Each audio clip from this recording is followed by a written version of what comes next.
The smoke still lingered like a veil over King's Landing, ribboning upward into a pink, gray dust that refused to clear even 3 days after the last roar of dragonfire.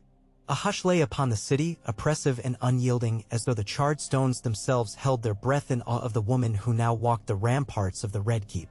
Daenerys Targaryen, last scion of the storied blood of old Valyria, paused at the edge of the shattered parapet where Balustraria once bristled. The wind pressed the frayed edges of her pale cloak against her calves and teased silver-gold hair loose from its intricate braids. Below, the capital sprawled in sullen silence, flecked by pockets of orange glow from fires still smoldering in ruined courtyards and gutted markets. She rested one gloved hand on a crenellation crusted with ash. Beneath that thin gray powder, the stone remained simmer-warm, a faint memory of Drogon's fury. Every breath she drew tasted of soot and Sol-born air drifting from Blackwater Bay.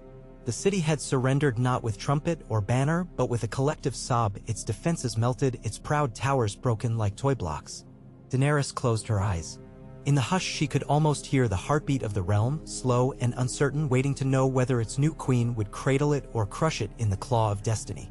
Footsteps sounded behind her, muffled, respectful. Grey Worm emerged from the stairwell. His armor, newly polished, nevertheless bore scratches acquired in alley skirmishes after the bells fell silent.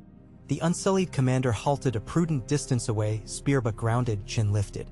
He said nothing, for there was nothing to add that Daenerys had not already read in every wary face since victory: fear, hope, devotion, resentment, all braided tighter than the cords in her hair.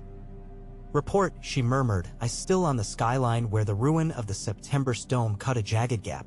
The last pockets of Lannister resistance are finished," Grey Worm replied, voice flat as a drumbeat. "Captains await your judgment at dawn. Barricades are cleared along the Street of Sisters. We discovered grain stores in the flea-bottom granaries, enough for a moon's needs if rationed." She nodded absently. Food. Always food. Armies and crowns turned on full bellies. Yet her thoughts drifted back to the wide corridor broken open beneath her, the throne room where molten iron still cooled in grotesque shapes after Drogon's flame had silenced Cersei's gilded lions for good. She had not yet entered that hall, its very doorway seemed to smolder with the ghosts of her ancestors. Soon, she promised herself. Soon, when the time was right, when the flame inside her settled and no longer mirrored the ruin around her. "Post additional sentries at every cistern," she said. "Water will matter more than gold in the days to come." Grey Worm struck his chest with a mailed fist and departed. His discipline comforted her, devotion meant fewer uncertainties while the realm trembled in transition. Yet devotion alone could not scrub blood from marble. Her gaze drifted beyond the blackened rooftops to where Blackwater rush glittered, reflecting dying embers like fallen stars. Farther still, faint pinpricks of campfires outlined the encampments of the Northmen and the Reach. Jon Snow had ordered his banners pitched outside the walls, refusing to paint victory with further civilian dread. She had not spoken with him since the final charge. He tended his men, buried their losses, soothed their misgivings. She admired him for that, yet the distance gnawed at her. Duty first, then hearts, she told herself. A gull shrieked and wheeled overhead. Daenerys lifted her eyes to watch it circle amid plumes of smoke, oddly defiant in its ordinariness. Life persisted. That knowledge steadied her breath. Footsteps again, lighter this time. Tyrion Lannister appeared, cloak hanging askew. A ledger clutched in ink-blotted fingers. The hand of the queen bowed, the motion stiff. Pain from bruised ribs earned while dragging refugees from a burning granary the first night. "Your Grace," he greeted, voice hoarse. "I beg pardon for the hour, but matters of grain, coin, and corpses refuse to wait." "Speak," she invited, though her shoulders slumped a fraction. He opened the ledger, pages fluttering like wounded doves. "We've tallied the dead. A task that will continue for weeks, I fear. The small folk suffer worst, yet more survive than I dared hope. Water lines remain unpoisoned, a mercy in these ashes. However, Cersei saw fit to drain the treasury before her fall. We hold little coin to pay laborers, treat the wounded, or feed mouths not already counted in rations." Daenerys listened in silence. Tyrion's tone was pragmatic, but sorrow leaked through every syllable. He loved the city once, despite all betrayals. She spared him a glance. Soot streaked his forehead, and his mismatched eyes burned with fatigue. She knew the guilt weighing him down. He had advised mercy, had pleaded for a bloodless surrender. Bells rang, but Drogon's fire answered. Still, no judgment passed her lips. War wrote its own lexicon of regret. They all carried phrases etched on bone. "When day breaks," she said, "collect the masters of each guild. We will draft a plan to rebuild and ensure wages. If they balk, remind them my dragons still breathe. But also remind them that I reward loyalty with a kinder fire. Opportunity." Tyrion's smile was wan. A carrot and a dragon. Effective governance, that. She turned at last to meet his gaze fully. The people must see restitution as swiftly as they saw conquest. A queen who rules only through fear rules briefly. His brow arched, but he nodded, accepting her edict as both counsel and atonement. "Also," she continued, "I will address the city from the great September steps at sunrise." The September is Tyrion's side, closing the ledger. Or what is left of it. Symbolic, I suppose. Very well. Daenerys pivoted toward the stair, hollow stone echoing underfoot as she descended from the wind-kissed rampart into interior corridors.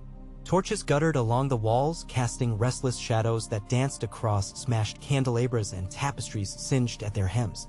She traced the familiar route toward the grand vestibule where once banners of Baratheon stag and Lannister lion vied for ceiling space.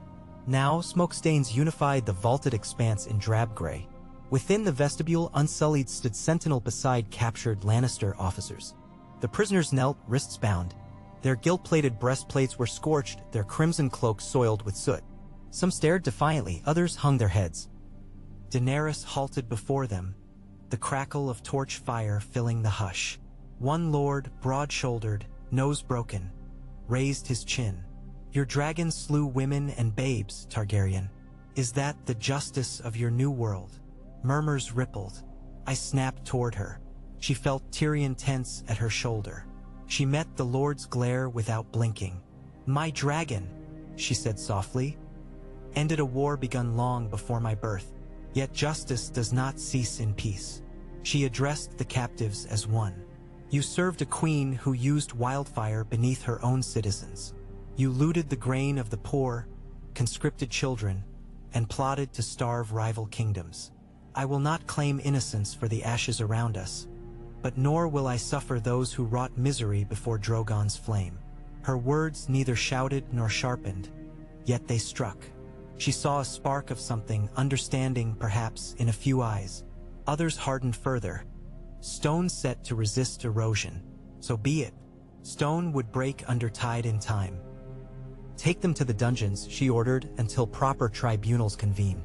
Grey Worm signaled, unsullied lifted prisoners to their feet, and the line shuffled away, boots scuffing debris. Tyrion exhaled. Mercy and judgment balanced like a blade. A difficult edge to walk. "Blades are meant to cut," she replied, moving on. "But a smith tempers steel with fire and water both." Later, in the solar once reserved for the hand, Daenerys sat alone before a small table strewn with parchment. Candles burned low. She pressed a quill to ink, then paused. Words felt thin against the vastness of what must be done. Decrees of amnesty, charters of repair, appointments for new city wardens. Each stroke carried weight enough to tilt a kingdom. Yet before she could shape policy, she needed to anchor herself in purpose, not vengeance, but vision. She recalled the freedmen of Meereen singing in the streets when her banners first flew there, the children of Astapor tracing the dragons in tapestry thread, the hopeful smiles of Yunkai's newly unshackled. Those memories steadied her hand. Her dreams had never been of throne rooms alone, they were of a realm where chains of iron or debt or fear fell away. She began to write, the scratch of quill steady. When finished, she sealed the parchments with the three-headed dragon sigil fresh in crimson wax. A quiet rap came at the door. Missandei entered, carrying a tray of broth and flatbread, her usually radiant face dimmed by loss. Grey Worm's wrath could not shield her from witnessing the horrors that war visited upon the innocent. She set the tray down, bowed. "You need nourishment," she urged gently. Daenerys managed a faint smile. "And you need rest." They shared a silence made comfortable by friendship. At length, Missandei spoke. "Tomorrow will test you, Khaleesi. Some will praise deliverance, others will curse destruction. All will watch." "I know," Daenerys said. She rose, stretching stiff limbs. "But tomorrow belongs to them as much as to me. I will not hide." Together they stepped onto a balcony overlooking the courtyard. Dawn's first blush touched the horizon, faint as a hope not yet spoken aloud. Drogon slumbered upon the scorched flight yard below, wings half-mantled, great bulk rising with each slow breath. Even in repose he radiated menace and majesty. Missandei touched Daenerys' arm. "Your people gather already." They whisper titles: Liberator, Dragon Queen, Conqueror. "Which name will you claim?" Daenerys watched the sky lighten, the smoke slowly thinning, and felt the question settle in her chest like a seed seeking soil. "None," she said at last. "Names are for the past. Let my deeds write whatever title I deserve." The sun lifted, pale and tentative, above King's Landing's fractured skyline. Along the wide boulevard leading to the ruined September, thousands lined the way, small folk in cinched tunics clutching bedsheets as shawls, tradesmen in ash-streaked leather aprons, Myrish artisans whose workshops now stood roofless, Dothraki warriors sitting astride restless stallions, unsullied ranks motionless as carved stone. Northmen watched from knots behind wooden shields slapped with the dire wolf, reach bannermen bore spears tipped in fresh polished steel, their green cloaks dulled by smoke. Few cheered, most observed in a hush thick with unease. Daenerys rode upon a pale mare, Drogon wheeling overhead like a living eclipse, his shadow passing over the crowd in slow, deliberate sweeps. She felt the weight of every gaze, the collective intake of breath whenever the dragon's wing beat stirred dust. She reined in at the September's broken steps, dismounted, and mounted those crumbled stairs alone, leaving retinues behind. Marble cracked under her boots, yet still the air smelled faintly of incense, a ghost of piety clinging to ruin. She turned to address the city. The light caught in her hair and set it aflame as though echoing her birthright. She did not raise her voice, instead she let the hush carry each word outward like ripples on quiet water. "You stand beneath a sky cleansed by fire," she began, "and within a city scarred by the same. I grieve for every life lost these past days, as I grieve for every life lost in all the wars that led us here. But grief alone will not mend walls or hearts. Choice will." Her gaze roamed the throng. "You may choose to rebuild with me, to forge a realm where no child trembles at the crack of a whip, where no mother sells herself to feed her brood, where gold buys not swords but loaves. Or you may cling to old sigils, old oaths, old fears, and see the city crumble again under the next tyrant's heel." A murmur rose, uncertain, questioning. She did not flinch. "I offer my hand, stained though it is by war. Take it, and together we will raise King's Landing from ashes into promise. Refuse, and know that the world will not wait while you waver." She lifted her hand, palm up, as though to receive theirs. Seconds stretched. A child stepped forward first, hair matted with soot, clutching a scrap wooden dragon. He placed it at her feet, head bowed. Then an old man leaned on a staff, voice cracking. "I will rebuild." One by one, people pressed forward, an armorer offering forged nails, a healer proffering salves, a washerwoman kneeling in silent pledge. The slow swell of movement gathered momentum until the courtyard pulsed with cautious resolve. Daenerys inclined her head. Resolve was enough for dawn. Resolute hearts she could shape into hope. From the rear ranks Jon Snow watched, gray eyes unreadable beneath soot-dark lashes. Beside him, Davos muttered, "Seven save us. She's done what no king managed these past 20 years. Made the city listen." Jon's fingers drummed the pommel of Longclaw, tension coiled, caught between admiration and dread of what loyalty to such power might cost. In the days that followed, the queen walked each district with measured tread, refusing litters or armored screens.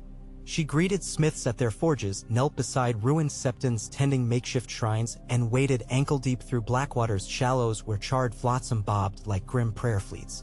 She left coins from Astapor stamped with her dragon on market stalls, payment in advance for the first loaves once ovens rose again. She appointed a council of survivors, a dyer from the Guild of Colors, a midwife versed in the tongues of half the free cities, a former thief granted pardon in exchange for mapping forgotten cistern passages. Each night, she convened them beneath braziers in the half-hearth hall, so named because half its roof lay open to stars, and listened more than she spoke. Not all welcomed her reforms. Agents loyal to the Iron Bank whispered of debts unpaid. Pockets of gold cloaks, leaderless yet bitter, plotted to strike unsullied patrols. Rumor said certain noble houses spared extinction only because their daughters sheltered orphans, now courted envoys from the Reach to seed rebellion. Tyrion's spies ferried such tidings to the queen's table, parchment edges singed from hurried torch passage. She weighed each threat as a blacksmith weighs, or testing soundness, discarding dross, saving the metal fit for shaping. One evening a dagger flew from a rooftop as she crossed Cobbler's Square. Grey Worm's shield intercepted it mid-arc, the blade clanged harmlessly to flagstones. The would-be assassin vanished into a warren. In the uproar her calm never faltered. She knelt to examine the crude iron weapon, more kitchen knife than soldier's steel, and handed it to Miss Andii. Hunger sharpens even dull knives, she observed quietly. She doubled bread allotments in that district the next dawn. As weeks bled into a moon's turn, life seeped back into King's Landing. Bells, melted to lumps, were recast in smaller molds and set ringing again, not in alarm but in call to market. Fishermen hauled nets heavy with silver-scaled bounty, selling at piers where Targaryen banners snapped in sea wind. Children chased marble dust devils between scaffolds, shrieking laughter that startled ravens from gargoyles. The Iron Throne, however, remained molten ruin in the echoing hall. Daenerys ordered it left untouched, its twisted spires a cautionary relic visible to every petitioner who entered. Yet not all wounds healed. In the crypt beneath the Red Keep, Tyrion found his siblings' bones amid shattered stones, and grief split him open anew. Daenerys attended the burial under a young cypress outside the city walls. Standing beside the dwarf who had once sworn to protect a brother, he now lowered into soil. Her presence offered no balm, but her silence honored sorrow nonetheless. Jon Snow lingered at the margins of her court, part shadow, part conscience. Their conversations unfolded in stolen dusks atop the ramparts, words sparse, laden with unspoken truths. He admired her vision yet questioned the flame used to birth it. She yearned for his faith yet feared the doubt she glimpsed in his eyes. Tension hummed between them like the space between lightning and thunder. The first snows of winter arrived early that year, dusting the city's scorched bones in soft white. Fires crackled in every courtyard kiln, forging bricks anew. Steam rose from public baths reopened with waters piped from subterranean springs Tyrion's engineers dredged. Merchants of the free cities returned, drawn by chartered tax leniencies, and with them flowed silks, spices, and whispers of unrest in distant realms now wary of a dragon queen whose shadow reached across the narrow sea. Daenerys stood atop Maegor's holdfast one icy dawn, cloaked in white fur over dragon-scale leather. Across the bay, the horizon blushed gold. Drogon perched on a repaired tower, black scales rimed with frost. She placed a hand on his warm flank, feeling the rumble of his breath. "Soon," she whispered. "Not conquest, my friend. Something greater." The dragon's eye, slitted amber, reflected her small within its depth. A woman, not a weapon. She smiled. Somewhere within the city bells began to chime the hour. Softly, clearly, they rang not for surrender, but for awakening. And in that fragile light, Daenerys Targaryen breathed in the mingled sense of snow and ash, homeland and exile, promise and remembrance, and she felt, for the first time since fire claimed the sky, the faint, fluttering birth of peace. Snow continued to fall in brittle veils that winter, softening the jagged silhouette of King's Landing until the broken towers looked sculpted from alabaster instead of soot-blackened stone. In the dawn hush, chimney smoke spiraled upward in tentative plumes that mingled with pale cloud, so that sky and city seemed stitched together by ghost gray thread. Merchants, bundled in oiled cloaks, trudged along the reconstructed street of silk, their wagon wheels crunching over frost-slick cobbles. Children with chapped cheeks skittered behind them, gathering loose straw to twist into makeshift dolls. Somewhere, an old septon struck a bell whose bronze tongue rang clear despite its patched crack. Daenerys observed the quiet industry from a frost-glazed window in the restored Tower of the Hand. Her breath fogged the glass, momentarily obscuring the tableau below. She pressed her palm against the chill and felt the pulse in her wrist quicken. This was how a city healed. Not by decrees alone, but by the quiet persistence of ordinary souls who built futures one stone, one hearthfire at a time. Yet beneath that fragile rebirth ran currents she could not ignore. The Iron Bank's envoys awaited an audience. The Dornish prince sent curt words carried by a desert hawk. Even in distant Winterfell ravens hinted at uneasy lords wary of southern reshaping. Empires, she had learned, could win a battle in a blaze yet lose peace by 1,000 hesitant hearts. She turned as Tyrion entered, shrugging snow from his shoulders. His doublet, a muted wine red, bore the faint smell of parchment and dried ink, the occupational scent of a man who wrote treaties while others slept. A parchment cylinder protruded from under his arm. He offered it with the weary flourish of a court jester whose jokes had grown heavy. "Dispatch from the Iron Bank," he said. "Your promise to honor the crown's debts has, how shall I phrase it, sparked vigorous discourse in bravos. They suggest, delicately, that repayment schedules be accelerated to prevent market tremors. A polite way of saying they do not trust your dragons to mint gold." Daenerys accepted the scroll and cracked the seal. The text within bristled with cordial menace, lines of neat Valyrian glyphs enumerating coinage, interest, collateral fleets.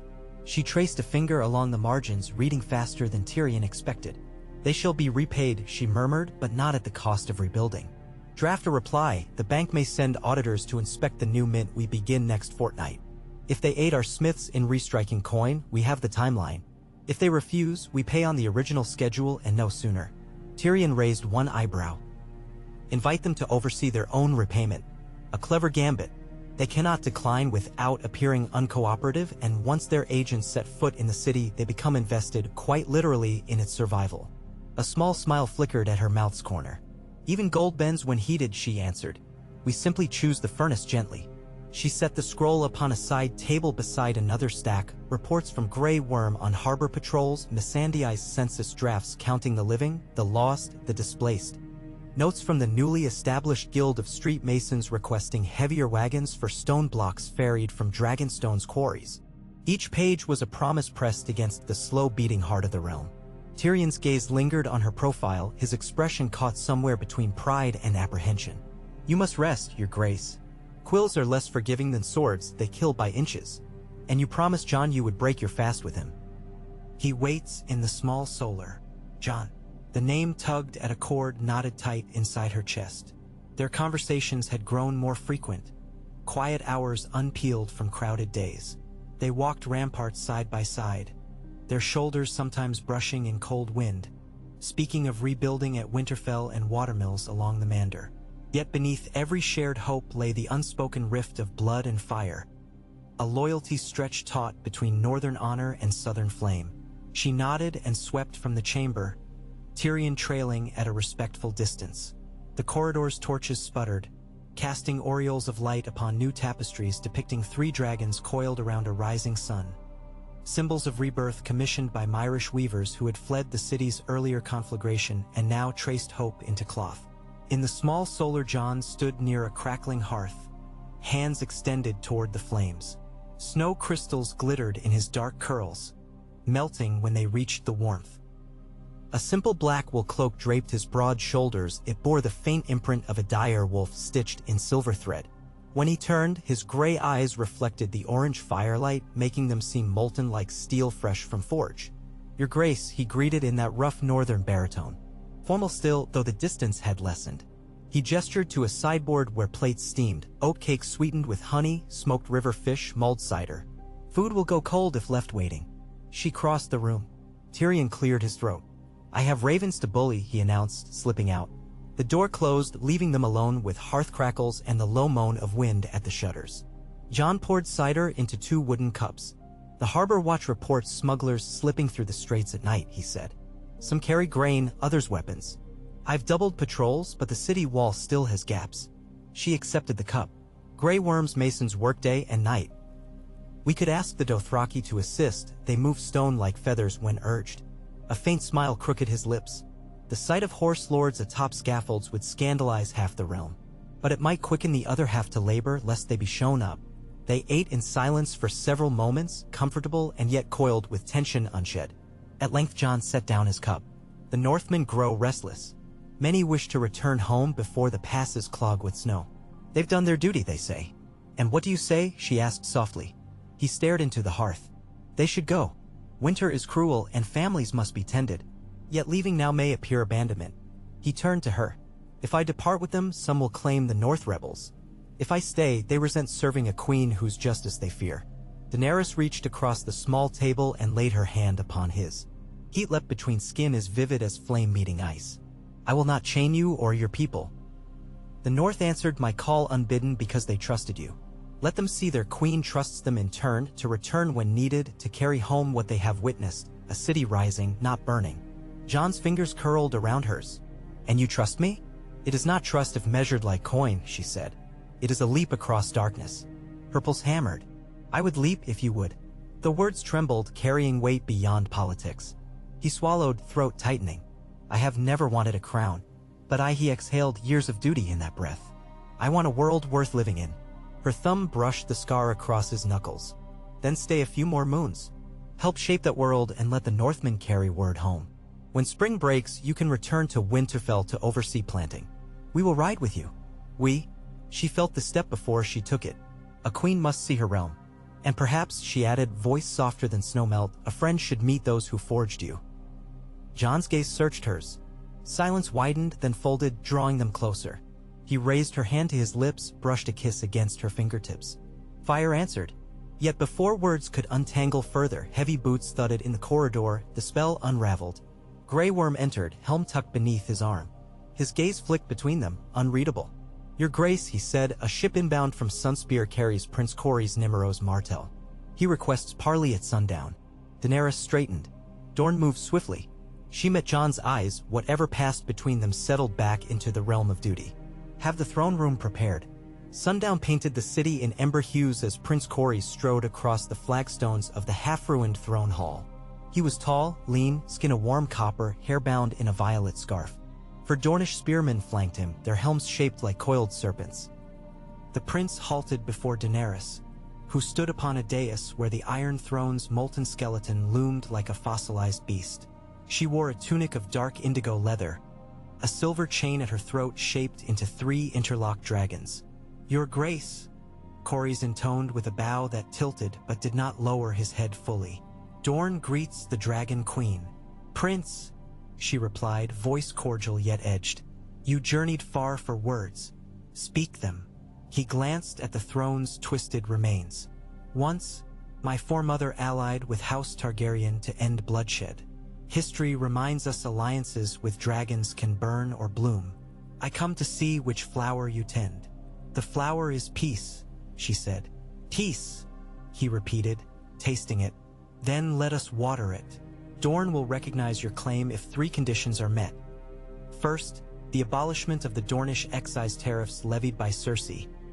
Second, confirmation that Dornish succession remain absolute, free from masculine preference. And third, reparations for the Dornish fleets scuttled in Blackwater Bay during Stannis Baratheon's assault years prior. Murmurs rippled through courtiers. Tyrion's brow rose. The prince's demands were shrewd, tapping grievances old yet sharp. Daenerys considered.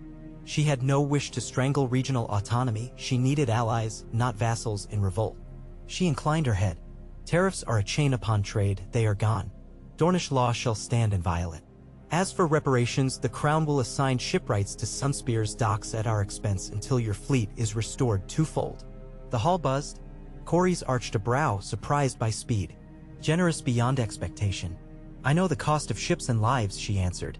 Better to invest coin in planks than blood in waves. The prince crossed his arms, assessing. Then Dorne kneels not as a subject, but as an equal realm bound by shared future. We will march beneath your banner if ever war returns. Daenerys extended her hand. Corys clasped forearms in southern fashion. In that moment, another thread wove into the tapestry of her rule. Yet politics seldom rested. As the Dornish embassy departed, a raven bearing the silver arrow seal of the Vale arrived. Lord Robert Arryn, under the firm guidance of Lady Royce and Maester Coleman, requested confirmation of grain shipments and assurance that the mountain clans, emboldened by war's chaos, would not raid the Vale's passes unchecked. Every victory birthed 3 new concerns.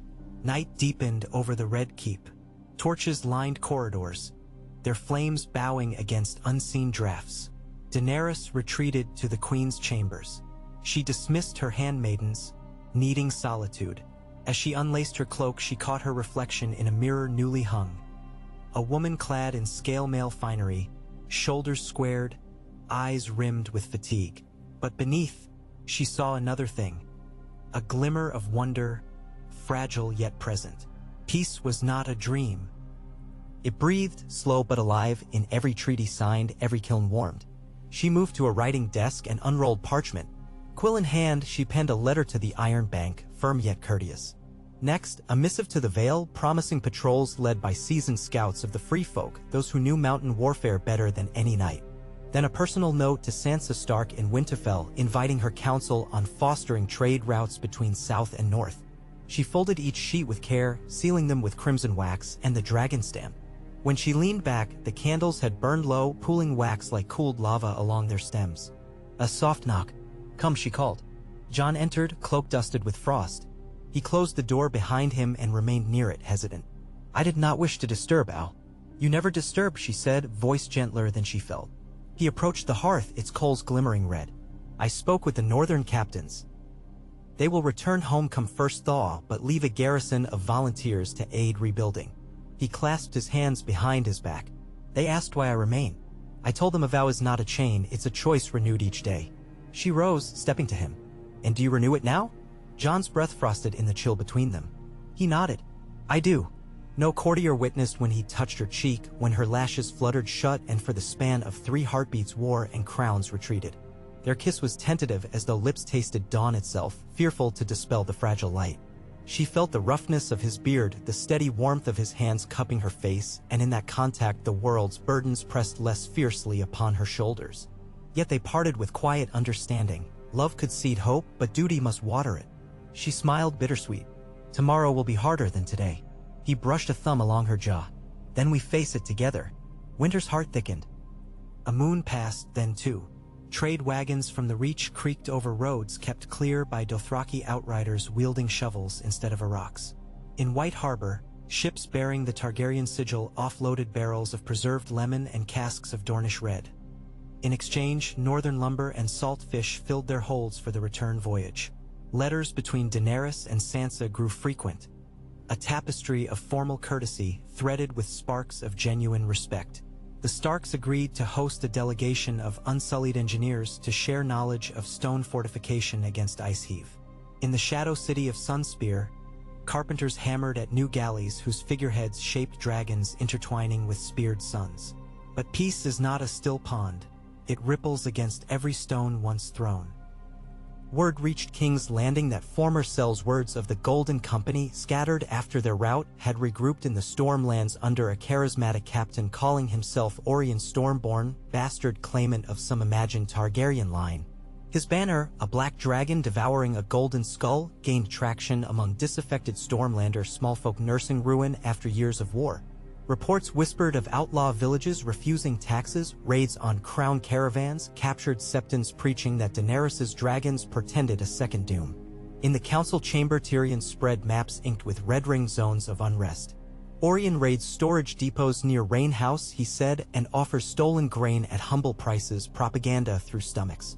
If this seeds across the Stormlands, your authority falters. Grey Worm recommended swift force. Send 200 unsullied spears and burn their banners, he urged. Cut the serpent's head before it strikes. Jon shook his head. 200 spears may solve the symptom, not the cause. People follow Orien because they believe the crown far and aloof. We must reach them first. Daenerys tapped a finger atop the Stormlands. The parchment's surface felt thin, fragile as trust. Both, she decided. Grey Worm, deploy a garrison to protect roads and fields, defensive posture only unless directly attacked. Jon, ride with me into the Stormlands. We will speak to the small folk ourselves. Tyrion blinked. You mean to tour the very villages rumored to harbor rebels? Dragons pass overhead every day, she replied. It is time the people see the rider, not merely the shadow. They set forth within a 7-day.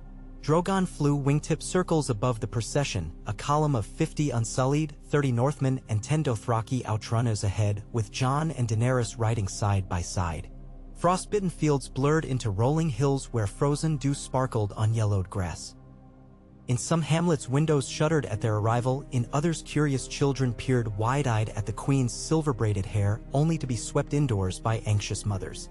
At Blackbuckle, a village scarred by roving sellswords, Daenerys dismounted in the square.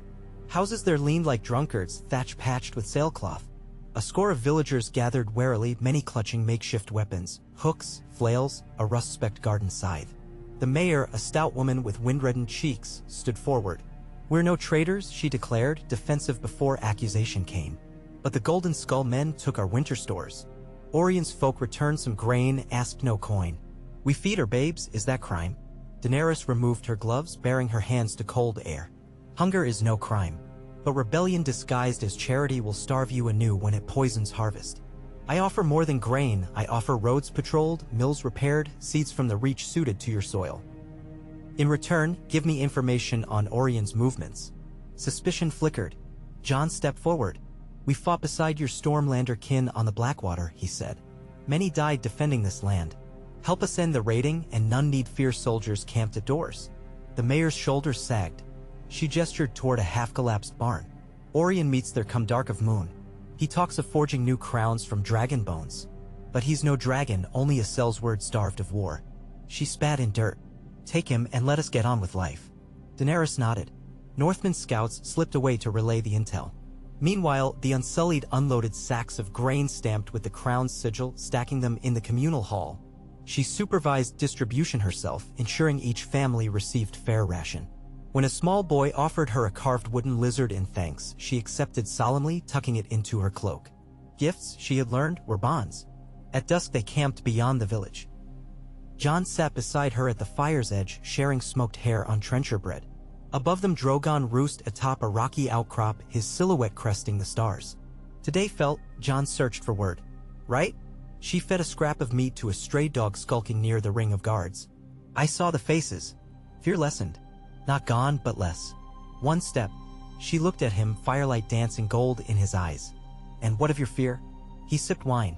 I fear a blade in the dark just as you do. But I fear more a realm built only on iron. Today I saw a different foundation. She laced gloved fingers through his. Help me build it. The night wind curled their shared warmth. The march continued. In Dimir, Jon mediated a land dispute between two brothers over a field salted by wildfire, its soil still blackened 5 years after Stannis' siege. He proposed communal orchards, seeds provided by the Reach, labor traded by Dothraki for local horses. The brothers laughed, astonished, then clasped forearms in pledge. In Old Stones, Daenerys listened to widows weaving nets from reed fiber while lamenting the flood that drowned their husbands' fishing skiffs. She commissioned shipwrights from Driftmark to construct shallow draft boats sturdy enough for the storm-torn bay. Word of their passage spread faster than ravens. Villagers gathered along roads holding torches, not pitchforks. They knelt or they bowed or simply watched, uncertain but not hostile. Children raced after Drogon's shadow and squealed when he bellowed a lazy roar that sent leaves raining. Yet rebellion does not sleep. On the third night, Grey Worm scouts dragged a prisoner into camp, a gaunt young man bearing Orion's sigil tattooed on his neck. He had crept near the supply wagons with a flask of lamp oil and a striker. Daenerys sat before him while torchlight flickered on his frightened face. "What name?" she asked. "Arulf," he stammered. "You serve Orion?" He spat blood where his lips split. "Serve no one but Stormland's free folk." She studied him. "You fight dragons with a flask?" His glare wavered. "A small fire starts big blazes." She gestured. Unsullied unbound his wrists. Surprise flashed across his features. "Return to your captain," she said. "Tell him the Queen of Dragons invites parley at Storm's Drum 1 dawn hence. If he declines, he chooses war against those he claims to protect." Rolf rubbed bruised wrists, confusion trumping bravado. "You free me." "Go," she repeated. He fled into night like a startled hare. Jon approached after. "Mercy." "No," she answered. "Message." Storm's Drum was a ruined watchfort perched on a shale ridge. Dawn's first light painted its crumbling battlements in rose and gold. Daenerys waited inside the roofless great hall accompanied by Jon, Grey Worm, and Tyrion. Drogon circled overhead, silent sentinel against the crisp blue sky. Winds whistled through arrow slits. Orion arrived with 30 hardened veterans in mismatched mail. He was tall, blonde-streaked with gray, eyes pale and fierce. A cloak of black dyed with red flame billowed behind him. He strode forward with swagger carved from countless Sellsword campaigns. "Dragon Queen," he said, voice echoing through broken rafters. "I expected iron shackles, not invitation." "You mistake me for Cersei," Daenerys replied. "Lay down arms and rejoin the realm. Food, coin, and land will. They'll be granted to those who farm, not raid." Orion laughed. "Raiders? We are liberators. You burned a city yet claimed the Son of Peace. My men fought in Essos under banners of justice long before you." Tyrion stepped forward. "The Golden Company fought whoever paid most coin, often tyranny against liberty." Orion's hand brushed the hilt of his sword. "Speak, dwarf, and I'll cut your silver tongue to copper." Grey Worm tensed. Daenerys raised a hand and faced Orien. Words, not threats. Tell me what you want. He paced. Equal voice in the Stormlands. Trial by combat for any Sodders labeled rebel. Seats on your council for those who bled for this realm yet hold no noble name. Jon spoke, voice steady. Council seats earned by merit, not extorted at sword point. Orien pointed at Daenerys. Then prove merit means more than blood. Invite me to King's Landing, seat me at your board. A hush. Snowflakes drifted through the roofless spaces, melting on warm breath. Daenerys considered the brash captain a man whose talents wasted if left to fester into banditry, yet whose ambition might fracture order if indulged. She saw in him a mirror of the Cell's-word legions she once freed, those who became the second sons at her side. At noon tomorrow, she said, you will ride with my column as guest, not captive. In the capital, you will speak your cause before a gathering of guilds and small folk. Let them decide if you merit their voice. Orien's brows rose. A trial by speech, then? By truth, she answered. He looked at Jon, at Grey Worm, at Drogon's passing shadow that streaked black across the hall floor.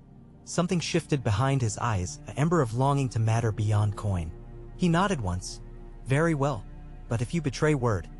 I won't, she said. The procession back to the capital drew crowds. Orien rode beside Daenerys, flanked by Unsullied but unbound. He asked about her dragons, how they hatched, how they hear her call across storms. She spoke little, letting Mystique answer. He observed Jon's interaction with soldiers, the way the Northmen joked easy around their king in all but name. At King's Landing, news of the captain's arrival buzzed like summer flies. In the courtyard of the Half-Hearth Hall, 10 guild spokesmen, 50 small folk elected from ward assemblies, and a smattering of minor lords gathered. Tyrion addressed the assembly, outlining the charges of raiding. Orien spoke in his defense, arguing neglected villages bred desperation. He proposed formalizing free companies as crown-endorsed border guards, paid stipends, and sworn to uphold road security. Daenerys listened, noting heads nod in the crowd. She rose, her voice carrying without need of dais, justice is not coin alone. If free companies seek purpose, let purpose bind them. I decree the formation of the Crown Road Wardens, units drafted from any cell's word crew willing to swear fealty, to be garrisoned under local reeves, answerable to the hand. Their pay shall be grain and silver, and the knowledge that they defend homes, not burn them. Applause surged from tradesmen whose caravans risked bandit blades. Orien knelt, head bowed. I swear. Tyrion leaned toward her, whispering, you realize you've just created a new army whose loyalty rests on wages we can barely afford? She murmured back, better to have swords see a stake in peace than a profit in chaos. We will find the coin. Spring's harbinger crept slowly southward, first crocuses pushing through thawed sludge, then finches nesting in the scorched niches of the great September's ruined spires. Banners newly dyed fluttered crimson and black atop city gates. In the harbor, Dornish galleys anchored beside Tyrell grain carriers. Sailors swapped citrus for barley, oranges for cheese wheels. In the markets, bakers dusted loaves with powdered sugar shaped like tiny dragons, and children licked the sweet crust from their fingers. Inside the expansive courtyard once devoted to tournaments, carpenters erected a covered pavilion of cedar beams donated by the North. It would serve as the new Hall of Voices, an assembly space where guilds, small folk representatives, and nobles convened monthly. Daenerys refused a raised throne inside. Instead, benches circled a central stone dais so speakers addressed one another as equals. Some lords grumbled that tradition stood on its head, others saw in the design a bulwark against petty tyrants. Jon aided construction, hauling timbers alongside free folk who joked he'd traded crowns for calluses. At dusk he washed splinters from his palms in a cistern when Sansa Stark arrived after weeks of arduous travel. She dismounted beside him, snow clinging to her auburn hair. Their reunion was warm yet tinged with the gulf time carved, he a man changed by southern suns, she a woman tempered by northern steel. That night, Daenerys hosted Sansa in the solar where once Cersei plotted. Candles glowed. The two women spoke of governance, grain yields, plague prevention, fair taxation. Mutual respect grew, yet caution wound through their dialogue. Sansa recognized Daenerys's charisma. Daenerys noted Sansa's keen discernment of motives. Allies formed not from adoration but from clear-eyed choice. Meanwhile, Bran Stark, the Raven King beyond mortal politics, sent raven scrolls describing unsettling visions, a shadow twisting in the far east where warlords raised fires in the Dothraki Sea, a pale sky over White Harbor cracked by screams of gulls. Daenerys read his cryptic warnings in candlelight beside Jon, both pondering what threats might yet awaken. One early summer dawn, Tyrion stood atop the Red Keep's highest intact tower, viewing the city through a Myrish lens.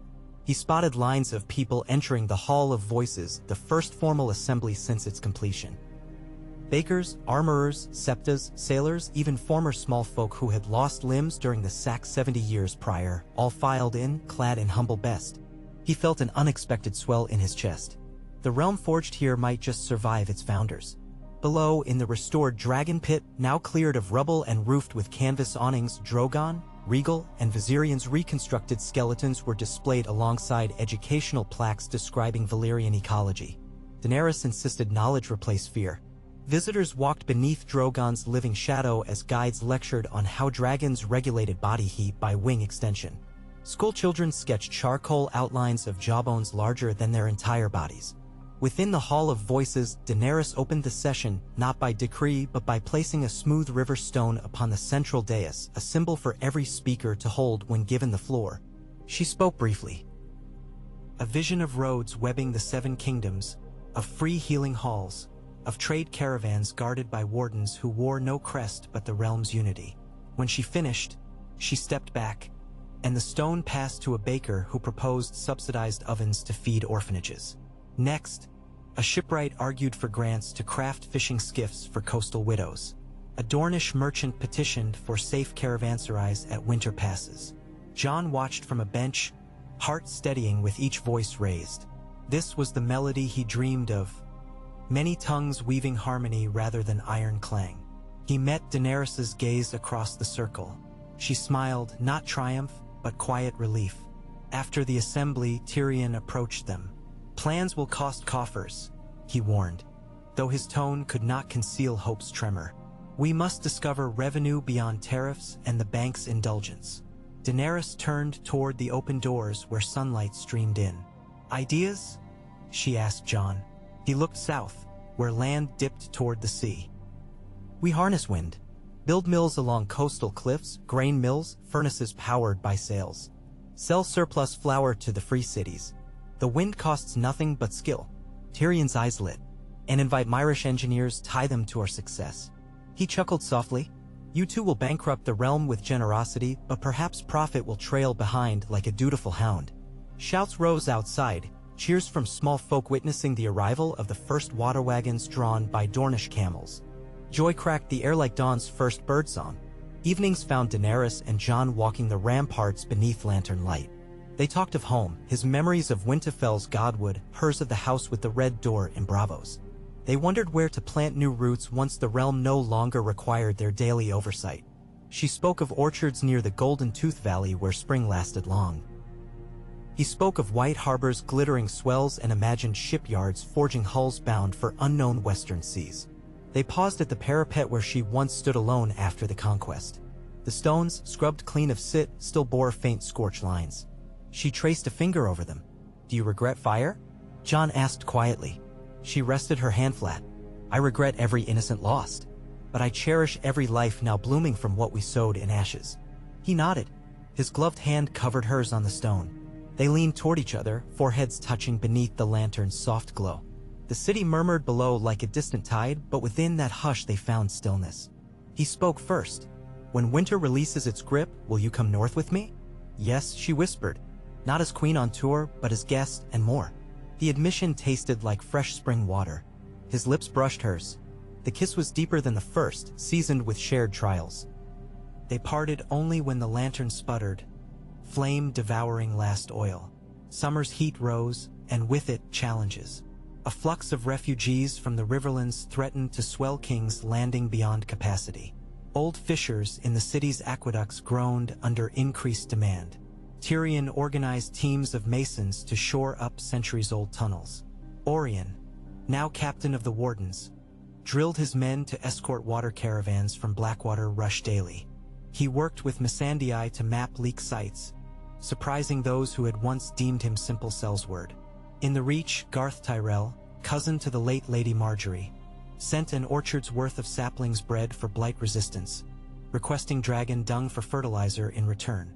Daenerys complied, dispatching barrels of the pungent treasure by barge. Farmers reported record blossom. In the Vale, Mountain clan leaders accepted the crown's promise of pasture rights in exchange for peace, forging bonds sealed by shared goat feasts under watchful moon. Yet rumors fluttered that Euron Greyjoy, half-mad upon the sea, rallied Ironborn raiders once more. Ships vanished near Fair Isle. Ravens brought tales of villages torched along the western coast. The realm, though healing, still bore wounds. On a sweltering afternoon, Daenerys convened council. If war comes to the western shore, we must respond but not abandon rebuilding. She glanced around the table, Tyrion tapping quill, Grey Worm stoic, Missandei poised, Sansa cool and keen, Orionne leaning on the map's edge, Jon seated beside her, calm yet alert. We have a fleet, Tyrion argued. Dornish galleys, Valerian ships, the refurbished royal carracks. Risk them now, Sansa cautioned, and grain convoys languish. Orionne offered the wardens could ride west, secure coastal roads, bolster villages. Daenerys considered. And Drogon? Jon asked. She shook her head. Dragons frighten fisherfolk as much as raiders. We keep him near the capital until lines blur clearer. They hashed strategy until shadows lengthened. In the end they decided, dispatch a vanguard of wardens to reinforce western coastal holds, recall Lady Arya Stark, rumored roaming bravos to negotiate with the Braavosi fleet for safe passage of grain. Petition the Citadel for maesters versed in wildfire residue to cleanse lingering hotspots threatening river fisheries. Diplomacy in all directions, Tyrion quipped. Let's hope the world spins slower. Night fell heavy. Daenerys stood alone on the Dragon Pit's viewing platform, watching Drogon doze. His scales shimmered under torchlight like obsidian mirrors. She laid a hand on his vast shoulder and felt the steady warmth of his life. We chase peace, yet war licks our heels, she whispered. Drogon's low rumble vibrated through her bones as if echoing agreement.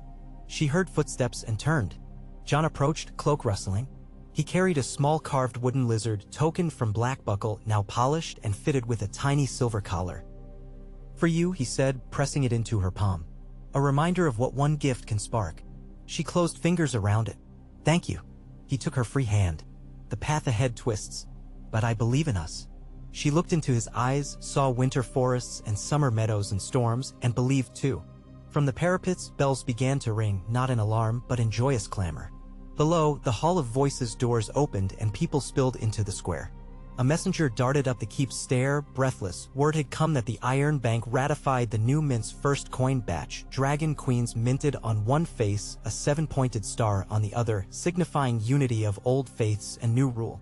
Bravos had bet on the future of Westeros and in doing so wedded its fortunes to Daenerys' realm. She laughed, sudden and bright. Jon's answering grin creased the scar on his cheek. They embraced amid the Dragon Pit's warm breath, the bell's jubilant clang, and the distant cheers of a city that, for the first time in living memory, celebrated hope more than survival. Summer matured. Grain ripened in fields beyond the Blackwater, windmills along the cliffs turned, grinding harvest into flour that drifted like pale clouds from mill windows. The Hall of Voices ratified a fund for orphan education, taxed luxury imports to pay healers, and established a festival day celebrating the pact of the Dragon Queen and the people, marked by free bread and staged plays. Bards composed songs of a silver-haired queen who traded fire for fairness. Daenerys watched performances incognito, hood drawn, laughing quietly when actors exaggerated Jon's dour scowl or Tyrion's wine affinity. In the glow of lanterns she saw families share meat pies, children dance around painted wooden dragons, veterans of both sides clasp hands in drunken camaraderie. Each smile was a stone laid in the foundation of the realm she dreamed. Jon's northern retinue prepared to journey home before first frost. They gathered in the courtyard one dawn, horses stamping. Daenerys approached, hair loose beneath a riding hood. Jon waited beside his white mare. They exchanged few words, no public declarations. But their clasped hands, the lingering glance, spoke volumes. He would go north to ensure winter stores, but return in spring, bringing Sansa, Arya, Bran, and perhaps even the uncompromising lords of the Old Isles to witness what had grown from ash. When the column rode out, Daenerys climbed the keep's highest balcony and watched until dust swallowed them. She touched the carved wooden lizard at her belt and murmured a silent vow, to guard this fragile era until his return. Seasons turned. War drums rumbled in distant isles. Euron's longships cut waves like obsidian knives. But within King's Landing, workshops hammered bronze into bells that now rang at dawn and dusk. Fountains once clogged with ash flowed clear. Gardens sprouted herbs used in free infirmaries. Each leaf, each stone, each voice woven into the city's tapestry declared that the Dragon Queen's reign would be measured not by the fury with which she conquered, but by the tenderness with which she rebuilt. And above it all, Drogon soared on thermals of warm air, his wings casting a vast shadow that no longer signified destruction, but protection. Children on rooftops pointed upward and waved, believing, as children do, that dragons watched over dreams. Daenerys walked among them, unmasked, silver hair shimmering in sunlight. Some bowed, others stared in awe. She smiled, thinking of how much road remained, how many storms yet to weather. But with every step upon these once broken streets, she felt the steady beat of hearts no longer cowering. She felt hope. This weight was lighter than any crown. A fingernail moon rode high over the still-warm slate of summers last night when Daenerys Targaryen left her chambers for the Rookery Tower, hair unbound so it streamed behind her like a comet's tail. She moved alone, no guards, no handmaidens, so the hush of the stone stairwell amplified every soft step. Above, the Rookery's straw-scented gloom held only cooing ravens and drifting feathers. She unlatched the window and breathed sea salt laced with jasmine from gardens below, letting the wind slice through lingering candle smoke that clung to her in wisps of melted wax. The letter she carried bore the green seal of Highgarden and smelled faintly of crushed mint. It had arrived an hour earlier by Tyrell courier, marked urgent in Mace's florid hand yet penned by his nephew Garth. Reports of Euron Greyjoy's marauders torching field granaries near Tumbleton, their longships vanishing into the gloom of the Mander's tributaries before vigilant eyes could mark more than the faint glow of fires on the horizon. Garth's words begged for naval aid and dragonfire. They dripped with fear. Daenerys stroked one raven's sleek head before tethering the parchment cylinder to its leg. To Sunspear first, she murmured, then to Old Town. Fly swift. The bird croaked as if promising and flapped into the moonlight, wings slicing silver on black. She stayed by the window, gazed skimming rooftops where lanterns burned low, where lovers whispered and bakers stoked ovens for dawn loaves. This city's dreams settled into her bones like dew, fragile, hopeful, and vulnerable to the casual cruelty of corsairs who relished smoke more than spoils. Her fist tightened around the sill. She could mount Drogon now, dive across the night, and fetch sea fire down upon raider decks. But vengeance alone would not rebuild charred farms. She would need strategy, supply lines, reliable harbors, and commanders who saw more than horizons to plunder. A creak on the stair announced Tyrion. He emerged, rubbing his eyes, tawny hair tousled by interrupted sleep. "I suspected the Rookery when you vanished," he said. "Letters may roost at any hour, but sane folk do not." He scanned her face and sighed. "Moral news, then?" "Euron," she confirmed, voice low. "We must deny him haven before he seeds terror throughout the Reach." Tyrion leaned against a pile of grain sacks the Rookers kept for winter feed. "I drafted a memorandum for Master of Ships, but the position sits vacant since my last nominee chose to retire to Bravos after 2 moons' service. A pity. Lord Molar was competent, if seasick. Find me someone seaborne who keeps their breakfast," she said. "Someone the Ironborn respect." Tyrion's lids drooped, calculating. "There's one, Asha. She calls herself Yara. Greyjoy, sister to Euron's late rival. She commands the remnants of the Iron Fleet loyal to House Greyjoy rather than her murderous uncle. Last rumor placed her near Lord Sport, hunting him. Send Raven," Daenerys ordered. "Offer her the mastership if she brings her ships into alliance." Tyrion bowed, then fixed her with a shrewd look. "You trust an Ironborn Reaver?" "I trust Need," she answered, turning from the window. Need forged Asha against her uncle's cruelty. The Reach needs safe seas. We answer one need with another. They descended together, torches snuffing in their wake. The Hall of Voices met again 2 days later under bruised dawn clouds. Straw fans waved overhead to cool the crush of bodies, guilds sending extra delegates to argue harvest routes threatened by raids. Daenerys sat among them with only Missandei at her side. She wore plain wool, her crown absent. This was not a court but a council. A miller from Bitterbridge stood, voice rattling the rafters. "If Greyjoy fires keep burning barns, grain will rot on wagons. We need escort." Shouts echoed agreement. A Riverlands widow counter-sang, grief hard-edged, "Roads are nothing without roofs. My hamlet still mends cobblestones shattered by Lannister siege years past." Daenerys raised her palm and hush dropped like a curtain. Road wardens expand each week. Naval patrols will double under new command. Yet war alone cannot feed you. We will erect fortified granaries at 3 junctions within the Reach and Riverlands, each supplied by the Crown until local harvest rebounds. Funds come from Crown mints, interest deferred by bravos. All guilds shall send laborers. Volunteering gains tax remission next season. Murmurs rippled. Trademen weighed coin versus safety and found her bargain fair. Tyrion stepped forward with scrolls. Bonds guaranteeing repayment require signatures of 8 guild heads and 4 septon witnesses. Sign quickly lest the ink dry before the raiders return. Laughter eased tension, quills scratched. Outside, bells tolled midday. Daenerys excused herself to the terrace where sun speared through clouds onto the river like scattered gold. Grey Worm awaited with dispatches, Jon's raven from Winterfell. She slit the wax, direwolf imprint, and scanned hurried scrawl. Snow had fallen early in the gift, blanketing seed rows. Jon reported caches of barley and oats safely stored. He recounted Sansa's success persuading the Boltons' former men to donate stone for a hospice near Last Hearth, told of Bran's visions hinting at rising magic in lands beyond the Shivering Sea, and ended with 4 short words, "Wish you beside me." She pressed the parchment to her chest. The palace gardens rustled with late-bloom roses trailing winter scent, subtle, sharp. She inhaled it, then folded the letter into a pocket sewn within her bodice. "You smile, Khaleesi," Missandei observed from the archway.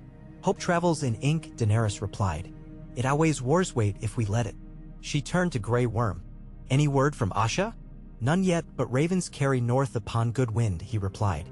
"Then we prepare regardless. Marshal carpenters for swift-build docks at Cracklaw Point. If she comes, her fleet will need mooring." He bowed and left. Missandei lingered, soft concern in her gaze. "Promise me you rest tonight. Even dragons fade." "I will," Daenerys lied kindly. Night fed upon the spires and lanterns sparked like scattered embers in the courtyards. Daenerys walked the cloister corridors alone, fingertips brushing stone where masons still chiseled Tyrell roses into column bases. The rhythmic knock of mallet on chisel slowed as workers recognized her. Some bowed, others raised their tools in silent salute. She offered nods, small smiles. Tokens gleamed like winter apples from bare branches. At the heart of the keep, she turned into a forgotten wing where thick dust muffled steps. Cobwebbed portraits stared. Baratheons with storm-dark eyes, Lannisters wreathed in smug gold. At hall's end hung a tapestry half burnt away, dragons swooping over a field of stars. She stopped before it, tracing charlines. Footsteps echoed, measured but hesitant. Sansa Stark emerged from shadow, auburn hair coiled beneath hood. She had arrived south 5 days before, traveling separate from Jon to secure safe passage for northern wool merchants. "Your Grace," Sansa greeted, voice soft against hush. "Maester Gorman showed me this hall, said you rarely walk it." "I avoid ghosts," Daenerys answered, though her hand still rested on charred thread. "Tonight I seek their counsel." Sansa studied the tapestry. "Ghosts teach us what we should keep and what must burn." She lifted a corner, revealing faint sigils embroidered beneath, a ring of hands clasped around a 7-pointed star. "Unity stitched beneath conquest. Perhaps your ancestors dreamed partnership once." "Dreams fade under crown weight," Daenerys murmured. "Help me keep mine bright."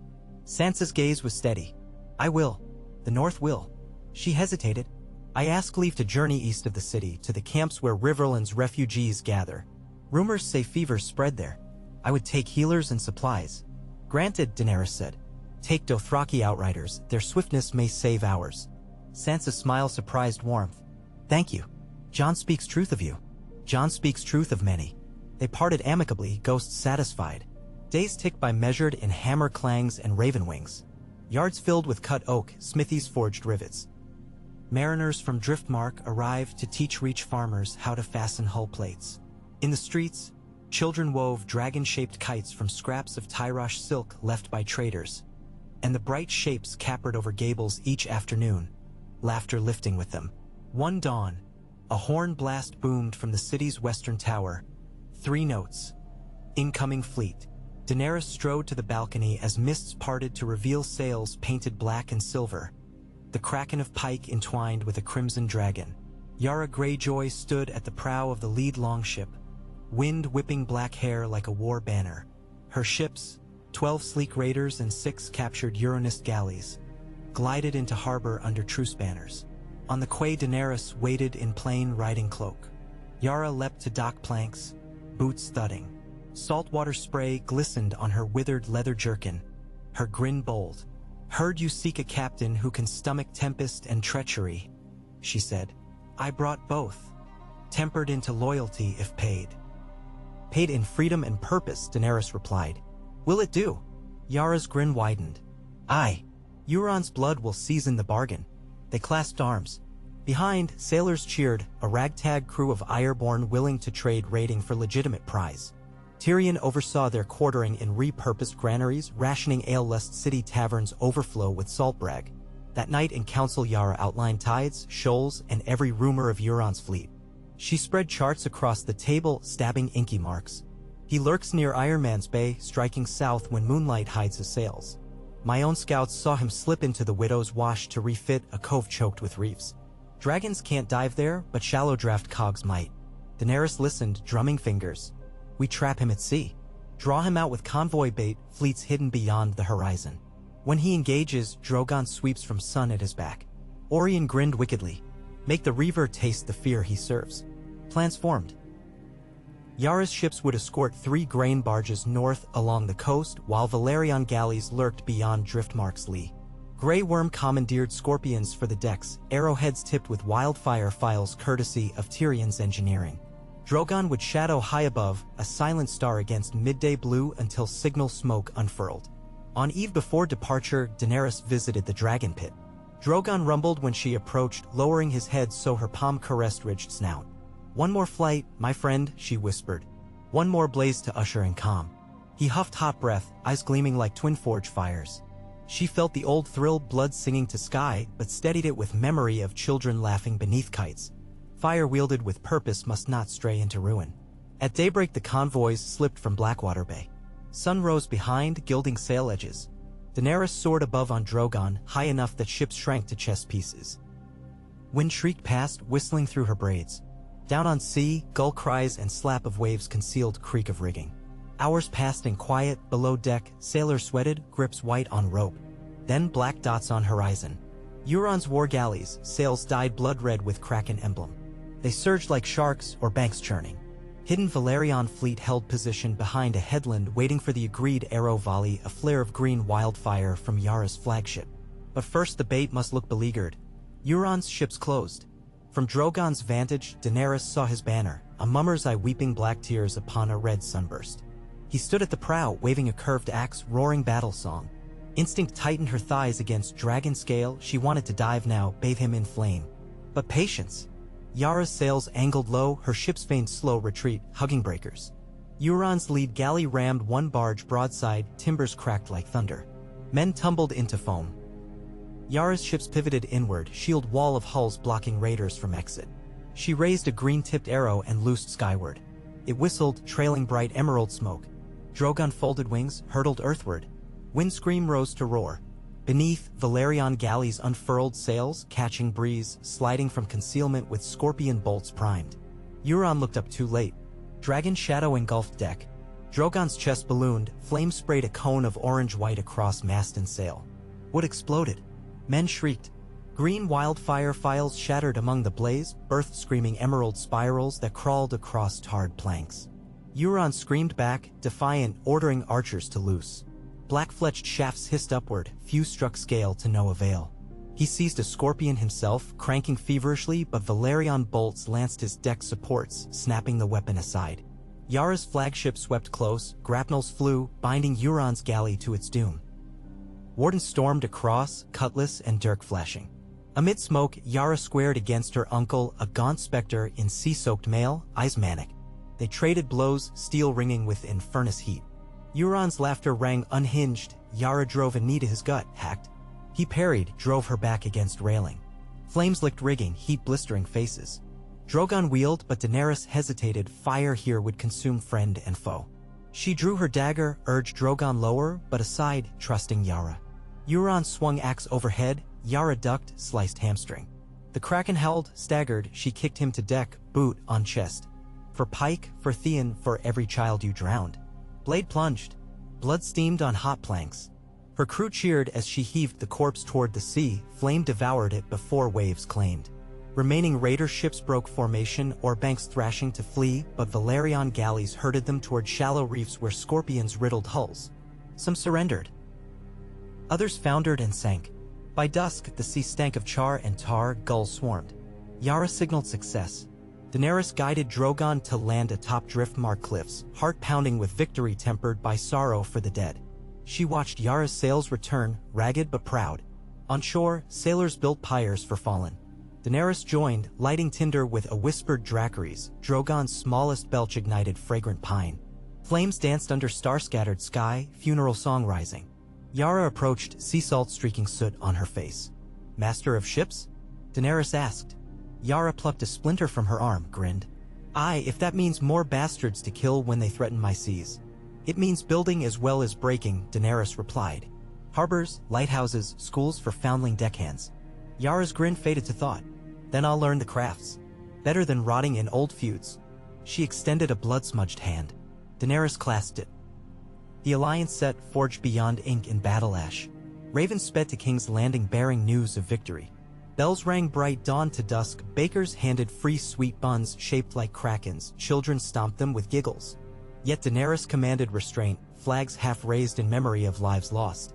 At the Hall of Voices she recounted the battle, praised Yara, mourned the slain, and outlined next steps. Salvage crews to clear reefs, healers dispatched to villages scorched, rations for orphaned fisherfolk. Tax exemptions for coastal towns until fleets rebuilt. Orion volunteered wardens to oversee salvage. Missandei tallied costs, Tyrion calculated new mint run, maesters plotted rotating patrol schedules. In synergy the wounds began to close. One afternoon, Daenerys strolled the newly erected Grand Quay where sailors hammered bollards. She paused beside a statue still wrapped in canvas. The sculptor approached, nervous. "Would you unveil, your grace?" She tugged the cloth free. Stone woman stood poised, cloak billowing, torch held high, a likeness of herself? No. Closer base inscription read, "To the people's light." The face was an amalgam, slope of Dothraki cheekbones, curl of summer islander hair, slit pupil eyes of rumored Valyrian descent. A symbol not of a single queen but of many peoples joined. Crowd clapped. Daenerys swallowed unexpected tears. This statue belonged more to them than to her. At twilight she climbed the ramparts, seeking solitude. Footsteps joined. Sansa returned from river refugee camps, cheeks wind-battered, eyes tired but pleased. "The fever subsides," Sansa reported. "Herbal wash and isolation tents saved many." "You saved them," Daenerys corrected. Sansa shrugged. "Northern grit, southern herbs." She gazed west where sunset bled copper. "People asked if winter ends now victory is won." "Winter ends when hearts thaw," Daenerys said. "And hearts thaw once fear is gone." Sansa's voice turned teasing. "Some fear Jon riding south again. He sent Raven, roads nearly passable." Heat fluttered under Daenerys's ribs. "I count days." Sansa smiled subtle. "Then count fewer.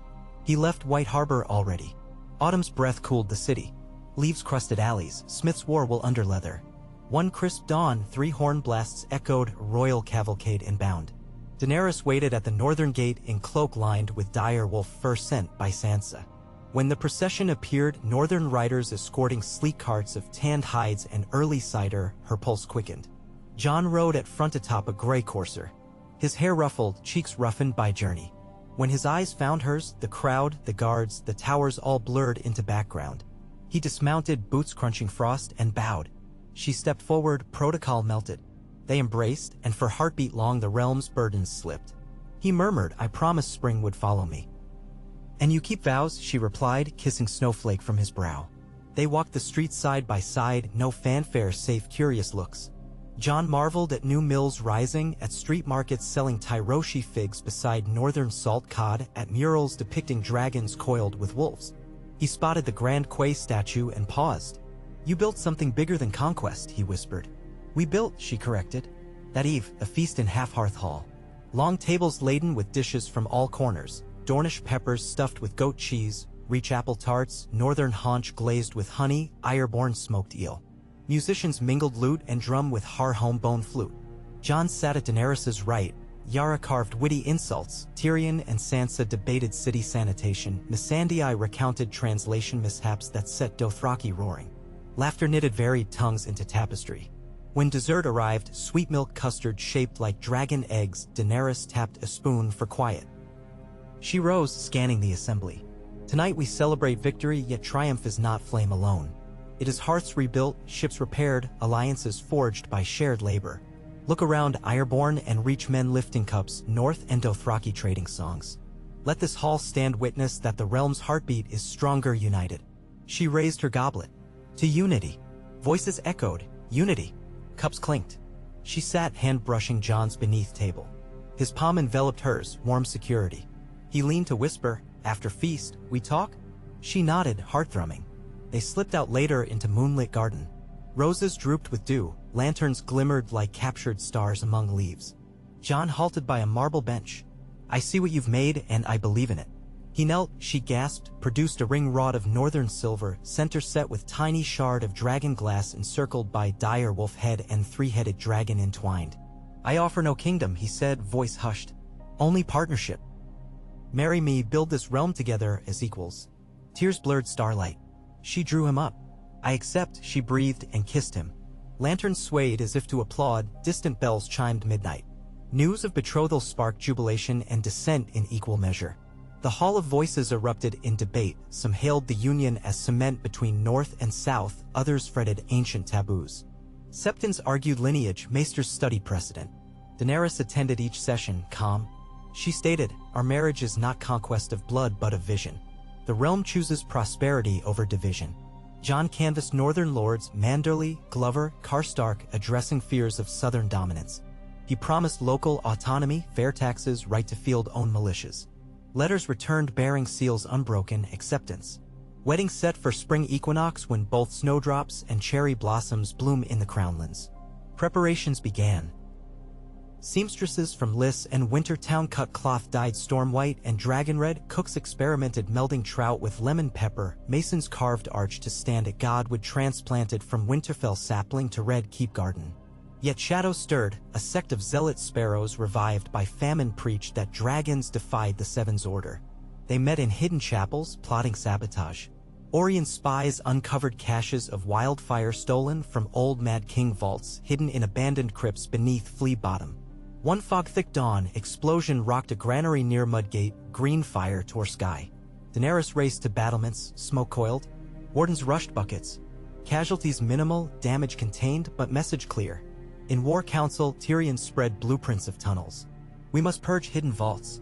Grey Worm volunteered unsullied sappers. Yara offered sailors to flood sewers. Jon insisted on joining raids. Daenerys placed hands flat on map. No dragonfire within city walls. We fight with precision. She tasked Missandei to coordinate with Maesters distributing calming pamphlets across wards, exposing zealots' lies. That night, Daenerys descended into crypts herself, torch flickering off damp stone. Grey Worm led file, Jon at her side. They found barrels old, dusty, but corks freshly breached. Footsteps scurried ahead, torchlight glimmered, vanished. Unsullied gave chase, shouts echoed, crossbow twang. They cornered a zealot in a niche, boy scarcely 15, eyes wild. Daenerys stepped forward, ordering others back. Why destroy granaries? Children need that grain. He brandished shattered wildfire vial. Dragons bring doom, he cried. Fire cleanses dragon sin. You would burn city to save it, she challenged. He wavered, tears cut tracks through soot. The Seven showed me. She extended hand. Come. Speak above, where light clarifies visions. The boy trembled, then surrendered. Jon exhaled relief. Above, Maesters washed him, fed bread. He revealed names, a rogue septon named Sandor of Liss Street orchestrated thefts.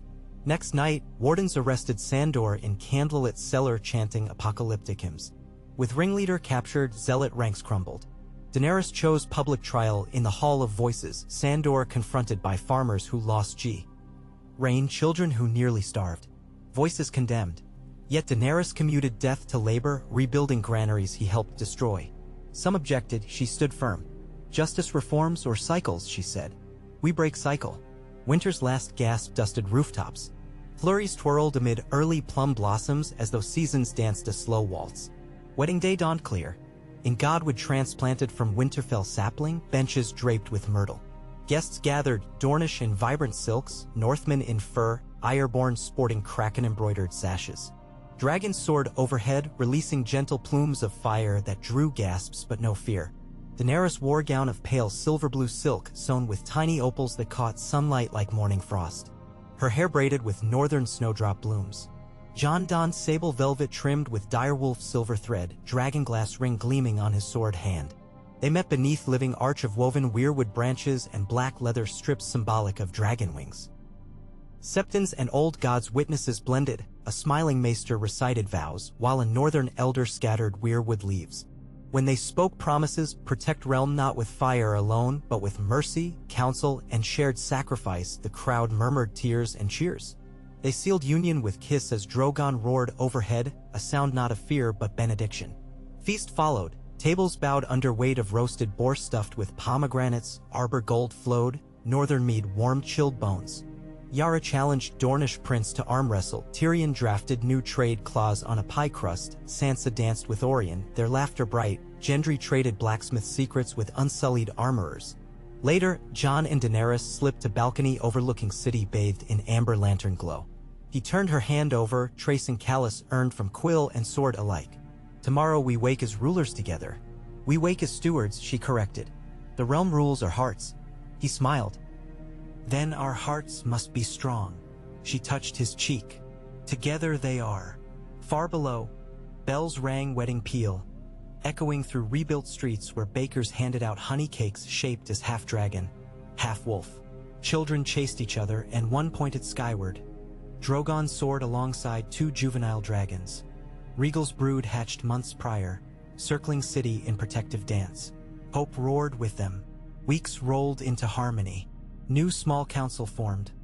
Tyrion as hand, Yara master of ships, Sansa mistress of grain and welfare, Orien captain of wardens, Missandei chancellor of scrolls, Samwell Tarly, arrived from Old Town Grand Maester. Meetings buzzed with fervor. Sam proposed libraries in every region. Sansa advocated mobile kitchens for famine zones. Yara plotted lighthouse network using captured Uranists for labor. Daenerys and Jon toured realm. At Old Town, they inaugurated the Riverlight University, collaboration between maesters and freedmen. At Riverrun, they danced the Maiden's Dance with small folk beneath torches. In Winterfell, they planted dragonglass seeds near crypts, symbol that past and present interlace. Challenges persisted. Pirates and stepstones, drought in Dorne's hinterlands, whispers of cell sorcerers beyond the shadow. Each test met by council's diverse minds. Dragons patrolled but rarely unleashed fire. Presence sufficed. One hushed evening in the Queen's solar, Daenerys sat journaling when Tyrion arrived holding goblet. "I wish to retire," he said without preamble. She lifted brow, startled. "From hand?" "Yes, the realm stands sturdy. My mind wearies." She studied him. The creases deeper around eyes, wine stains upon fingertips, but lightness too, like burden eased. "Name your successor." He smiled. "Missandei." Her quills move swifter, and her heart holds fewer demons. Daenerys considered, then nodded. "You have earned peace." He exhaled gratitude. "I shall write histories." He turned to leave, paused. "Thank you for proving a broken thing like me useful." She touched his shoulder. "Not broken, tempered like steel." In Spring's heart, letters arrived from beyond the narrow sea. The Free Cities proposed Grand Trade Consortium. Lured by stable Westeros, Karth offered jeweled tribute in hopes of dragon eggs. Even Volantis sent emissary praising abolition of chains. Daenerys convened Hall of Voices under sky because citizens demanded witness. She read proposals, crowd humming. She declared, "We open ports to those who trade fairly, but chains remain broken ground. Any ship bearing slaves shall be turned or seized." Roar of approval thundered. In following moon, Carthian galleys arrived with chests of rubies. Daenerys distributed wealth into public fountains lined with copper bowls so every child could claim stone to carve luck charms. Summer solstice neared. On the eve, Bran Stark arrived in wheelchair of weirwood and bronze, eyes distant as horizon. He spoke privately with Jon and Daenerys in Godswood. "There is still darkness in world," Bran said, voice echoing leaves. but it gathers far from you now. A wound elsewhere, beyond Ass-High, where shadow sorcerers bleed magic to wake dead seas. Jon frowned. Do we ride there? Not yet, Bran replied. Prepare knowledge alliances. One day, Song of Ice and Fire will sound far from these shores, and dragons must heed. Daenerys laid hand on Bran's. We will build realms strong enough to lend aid when call comes. He nodded, far-seen eyes soft. You already are. Years spiral swiftly when peace tends fertile soil. Under Jon and Daenerys, roads stretched like veins. Lighthouses glittered along coast. Trade caravans rattled with silks and iron ore. Libraries filled with scrolls once hoarded in citadel vaults. Children learned letters under banners depicting wolf wrapped around dragon tail, symbol of union. On 10th anniversary of King's Landing rebirth, bells tolled dawn to dusk. In Half-Hearth Square, Daenerys addressed throng, hair silver as moonlight streaked with strands of motherhood, 2 young children at her side, Riella wildfire bright and Eddard solemn yet curious. Jon stood behind, proud. Daenerys spoke, a decade ago fire ended tyranny, we vowed fire would become light. Look around, fields ripe, harbors bustling, halls where any voice may speak. This is not dragons doing alone, but hearts beating as one realm. Cheers lifted high. Kites soared again, wolf-dragon hybrids swirling. Overhead, Drogon glided slow, his great frame marked by age but majestic. 2 younger dragons, Storm and Snow, danced beside him. Their shadows draped crowd in fleeting eclipse that sparked awe not dread. Night fell. Lanterns released floated skyward, soft lights joining stars. Jon and Daenerys watched from tower balcony holding hands. She leaned against him. We built more than I dared dream. And still more to do, he murmured, kissing her hair. She smiled. Then tomorrow we begin again. Below, music rose, flutes, drums, 1,000 voices singing ballad of dragons and wolves. For once, Daenerys allowed herself to simply listen, to feel the chords vibrate through stone into bone. Hope, once fragile, thrummed strong and steady, long as stories told, long as hearts passed memory to children who would never know the taste of chains or fear the sight of wings overhead. The queen closed her eyes, letting the song carry her forward into uncharted dawns where challenges lurked, but so, too, did unbounded promise. And in the hush between verses, she felt the realm's pulse, patient, resilient, alive, beating in time with her own. The hush before dawn carried a charged expectancy that rippled down the length of the Red Keep's highest southern parapet. Daenerys breathed the sea-clean air deeply, savoring the layered scents of whetstone, flowering star jasmine, and distant brine. 10 years since Drogon's first victorious sweep over King's Landing, and still the quiet hour before sunrise felt like a fragile miracle. No bells clanged an alarm here, no screams rose from burning streets. What remained was the slow exhalation of a city learning to greet each morning unafraid. She rested her forearms on the frost-cool Merlin and looked east, where the sky graded from indigo to lavender. Somewhere beyond that paling horizon lay lands untouched by her reforms, a patchwork of old tyrannies, new slavers, and half-whispered sorceries that had survived the fracturing of Valyria by burrowing deeper into night's folds. Those shadows had begun to leak westward, Bran warned. Better a queen face them in their lair than wait for darkness to cross seas. Footsteps padded softly behind her. Jon's presence brushed against her senses before he spoke. Years of shared bed and battle had made her attuned to his rhythm. He set a steaming mug into her hands, a northern mint steeped with honey, then took position at the next crenel.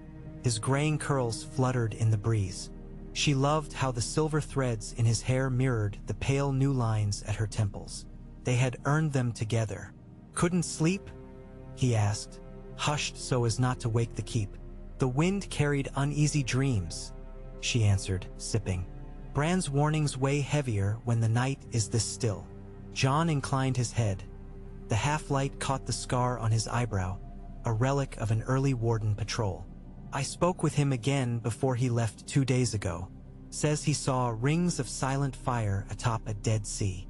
I'm no green seer, but I know that look in his eyes. Something stirs in the far east. Daenerys traced a finger around the mug's rim. Ass-High and beyond. Old maps call it the shadow. Whatever it is, it sends ripples, even here. We've had 3 merchant reports of ghost ships drifting near Karth, holds stuffed with salt-white bones. And Yara intercepted fragments of black sails sailing west with no crew at the oarlocks. He blew out a breath that crystallized between them. Dark sails, dark sea. If a new threat is gathering, better for Westeros to meet it before it's at our gates. Agreed. I've spoken with Yara. She's petitioning the council to approve an eastern expedition. Orion's wardens are prepared to garrison the cities in our absence. Jon nodded slowly, eyes on the dawning horizon. You're thinking of leading it yourself. I'm a dragon rider, she said simply. Storm and Snow are nearly full-grown. Drogon still commands the sky. The Eastern Lords will heed their shadow before they heed Parchment. And I will not send others into a darkness I haven't braved myself. A gull screeched overhead. Jon watched it wheel. Our children. She found his gaze, gray meeting violet. Riella is 15, young, but a quick study and fearless. She's asked a dozen times to accompany. Ned would remain. He's happiest cataloging stems with Grandpa Sam in the library. But I won't take Riella into peril unprepared. She paused, weighing. Unless you come too. A united front. Jon's answering smile tilted wry. Leaving Ned in Sam's care? The library might explode with new scrolls. Then his expression grew thoughtful. It could work. The realm stands strong, Sansa rules soundly in our stead. Yara can captain the fleets. Missandei and Tyrion can coordinate shipments. 10 months, a year at most. We return with knowledge or with warnings. She blew on her drink, then sipped again. Let's convene the small council today. We sail at equinox when the seas are mildest if they sway in favor. A distant shout from the lower ward signaled the changing of the night watch. Color bled into the crenellated skyline, painting gilt on stone. The city roused. Daenerys set her mug down and looped her arm through Jon's. Together they descended spiral stairs toward the council's first challenge of the day. Hall of voices buzzed like a summer hive by mid-morning.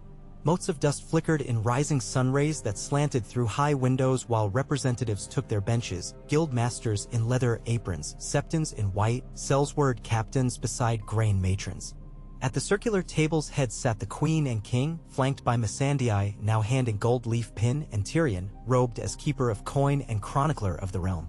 Sansa's place stood empty. She had returned north to supervise the granary expansion at White Harbor, but a raven perched behind her chair carrying her proxy votes. Yara arrived late, sea boots echoing. She slapped a curling parchment onto the table, maps trailing damp salt stains. Fleet counts, she announced. 53 seaworthy longships, 30 brooches, 15 war dramans newly copper-sheared, plus the unfinished Leviathan at Driftmark, 5 masts, iron-ribbed. She'll follow once her keel is sound. If we aim for the Shadowlands, we'll need every hull. Tyrion rubbed bleary eyes. 5 masts? God save my wine stores. Yara grinned. I named her the Dragon's Dagger. She'll sail as quick as anything with half-wind. Daenerys gestured for Yara to continue.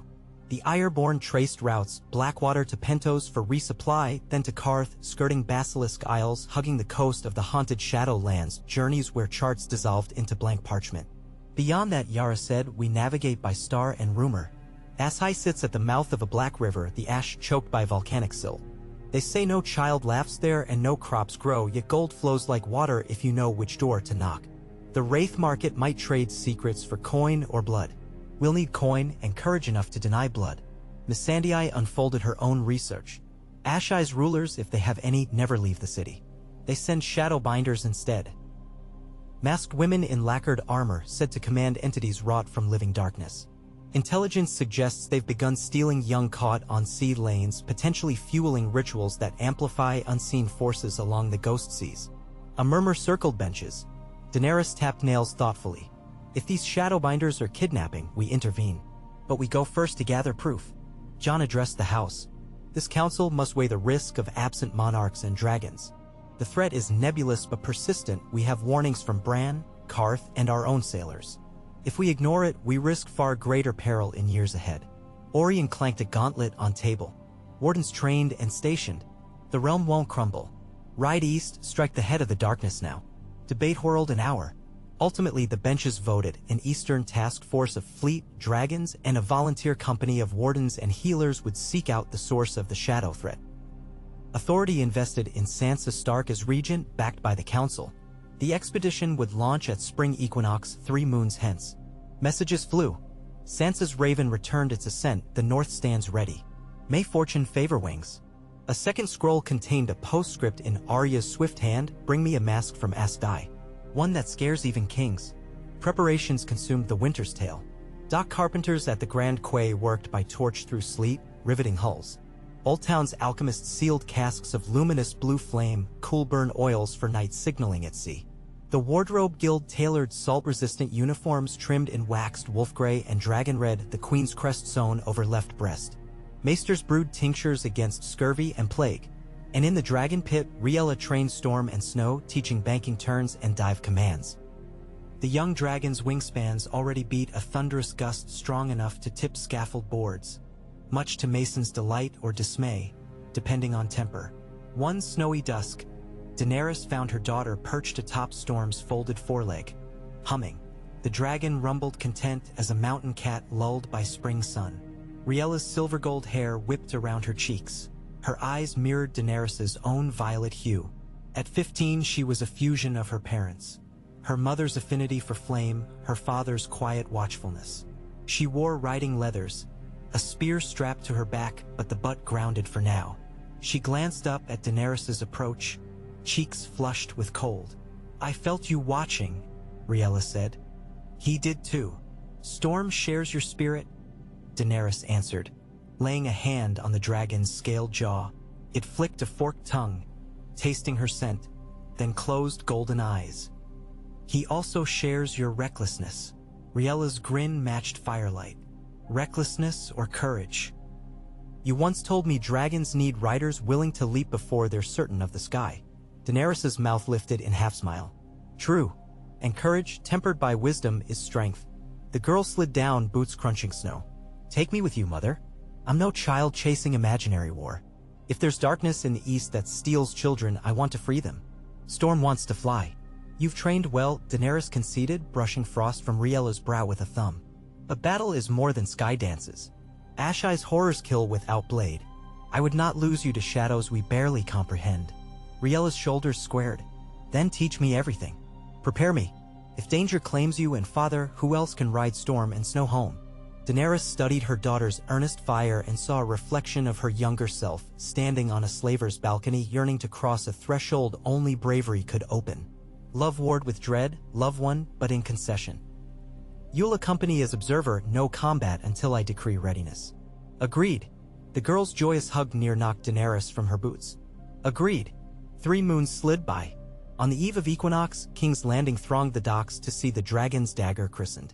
The Leviathan towered above the quay, 5 masts swathed in crimson sails embroidered with interlocking wolf and dragon spirals. Lanterns studded rigging like fallen constellations. Daenerys stood at the prow, Jon at her side, as Missandei smashed a bottle of Arbor gold against the hull. Glass shards sparkled as the crowd erupted in cheers. Riella and Eddard stood together near the gangplank. Ned's curls bobbed as he tilted an oversized ledger to record departure times with Sam's portentous flourish. He was only 12, yet his love of archival detail rivaled the Grand Maesters. He would remain behind, anchored by books, though his heart traveled with his sister and parents. Orien marched aboard first, wardens in silver breastplates glinting. Yara strode after, calling body blessings. Crates of dried apples, casks of salt beef, and bundles of northern wool disappeared into holds. Storm and Snow took to the wing, circling the towering masts. Drogon beat above, black wings blotting moonlight. When final horns sounded, Daenerys lifted her voice across water. "People of the 7 kingdoms, we sail to guard tomorrow from shadows unseen. Keep hearths bright until our return. In light we live. In light!" answered thousands, a rolling thunder. Gangplank raised, sails dropped, oars dipped. The dragon's dagger slipped into the bay, followed by a sabered crescent of warships. Jon set a hand on quarter rail. Daenerys placed hers atop, their rings touching. The city lights receded, and widened sea engulfed them. The voyage for Pentos passed without calamity. The fleet skirted storms predicted by maester barometers anchored offshore from the free city's glimmering spires. Pentoshi magisters greeted them lavishly, commerce blossomed as iron or from the north traded for Pentoshi port glass. But whispers reached the queen. Red priests had seen bleeding comets streak south, omens of dragons devoured by night. One priestess in vermilion robes begged audience. She spoke of the song unraveling if the Mother of Flame failed to answer the drowning stars. Daenerys Aki Ted her warnings politely, recording each cryptic phrase in Missandei's ledger. They stayed 3 days. On the eve of departure, Riella and Jon witnessed Storm pluck a shoal of flying fish midair to the delight of Pentoshi children. Yara indulged tavern brawls but returned with new navigational gold. A Valyrian sea rogue's journal referencing the thrice-dead sea near Ass High, where water tasted of smoke. Days turned to weeks at sea. Gulls vanished, replaced by strange red-beaked birds that screamed under storm skies. At night, the horizon glowed faint sickly green, as if ignited by hidden auroras. The Basilisk Isles loomed to starboard, jagged like dragon fangs. Pirates attempted ambush. Drogon's warning roar sent them scattering. On the 38th day, Qarth rose like a cracked jewel, tall walls encasing opulent towers. Merchants there bowed low, recalling Daenerys' earlier conquest of slave tyrants.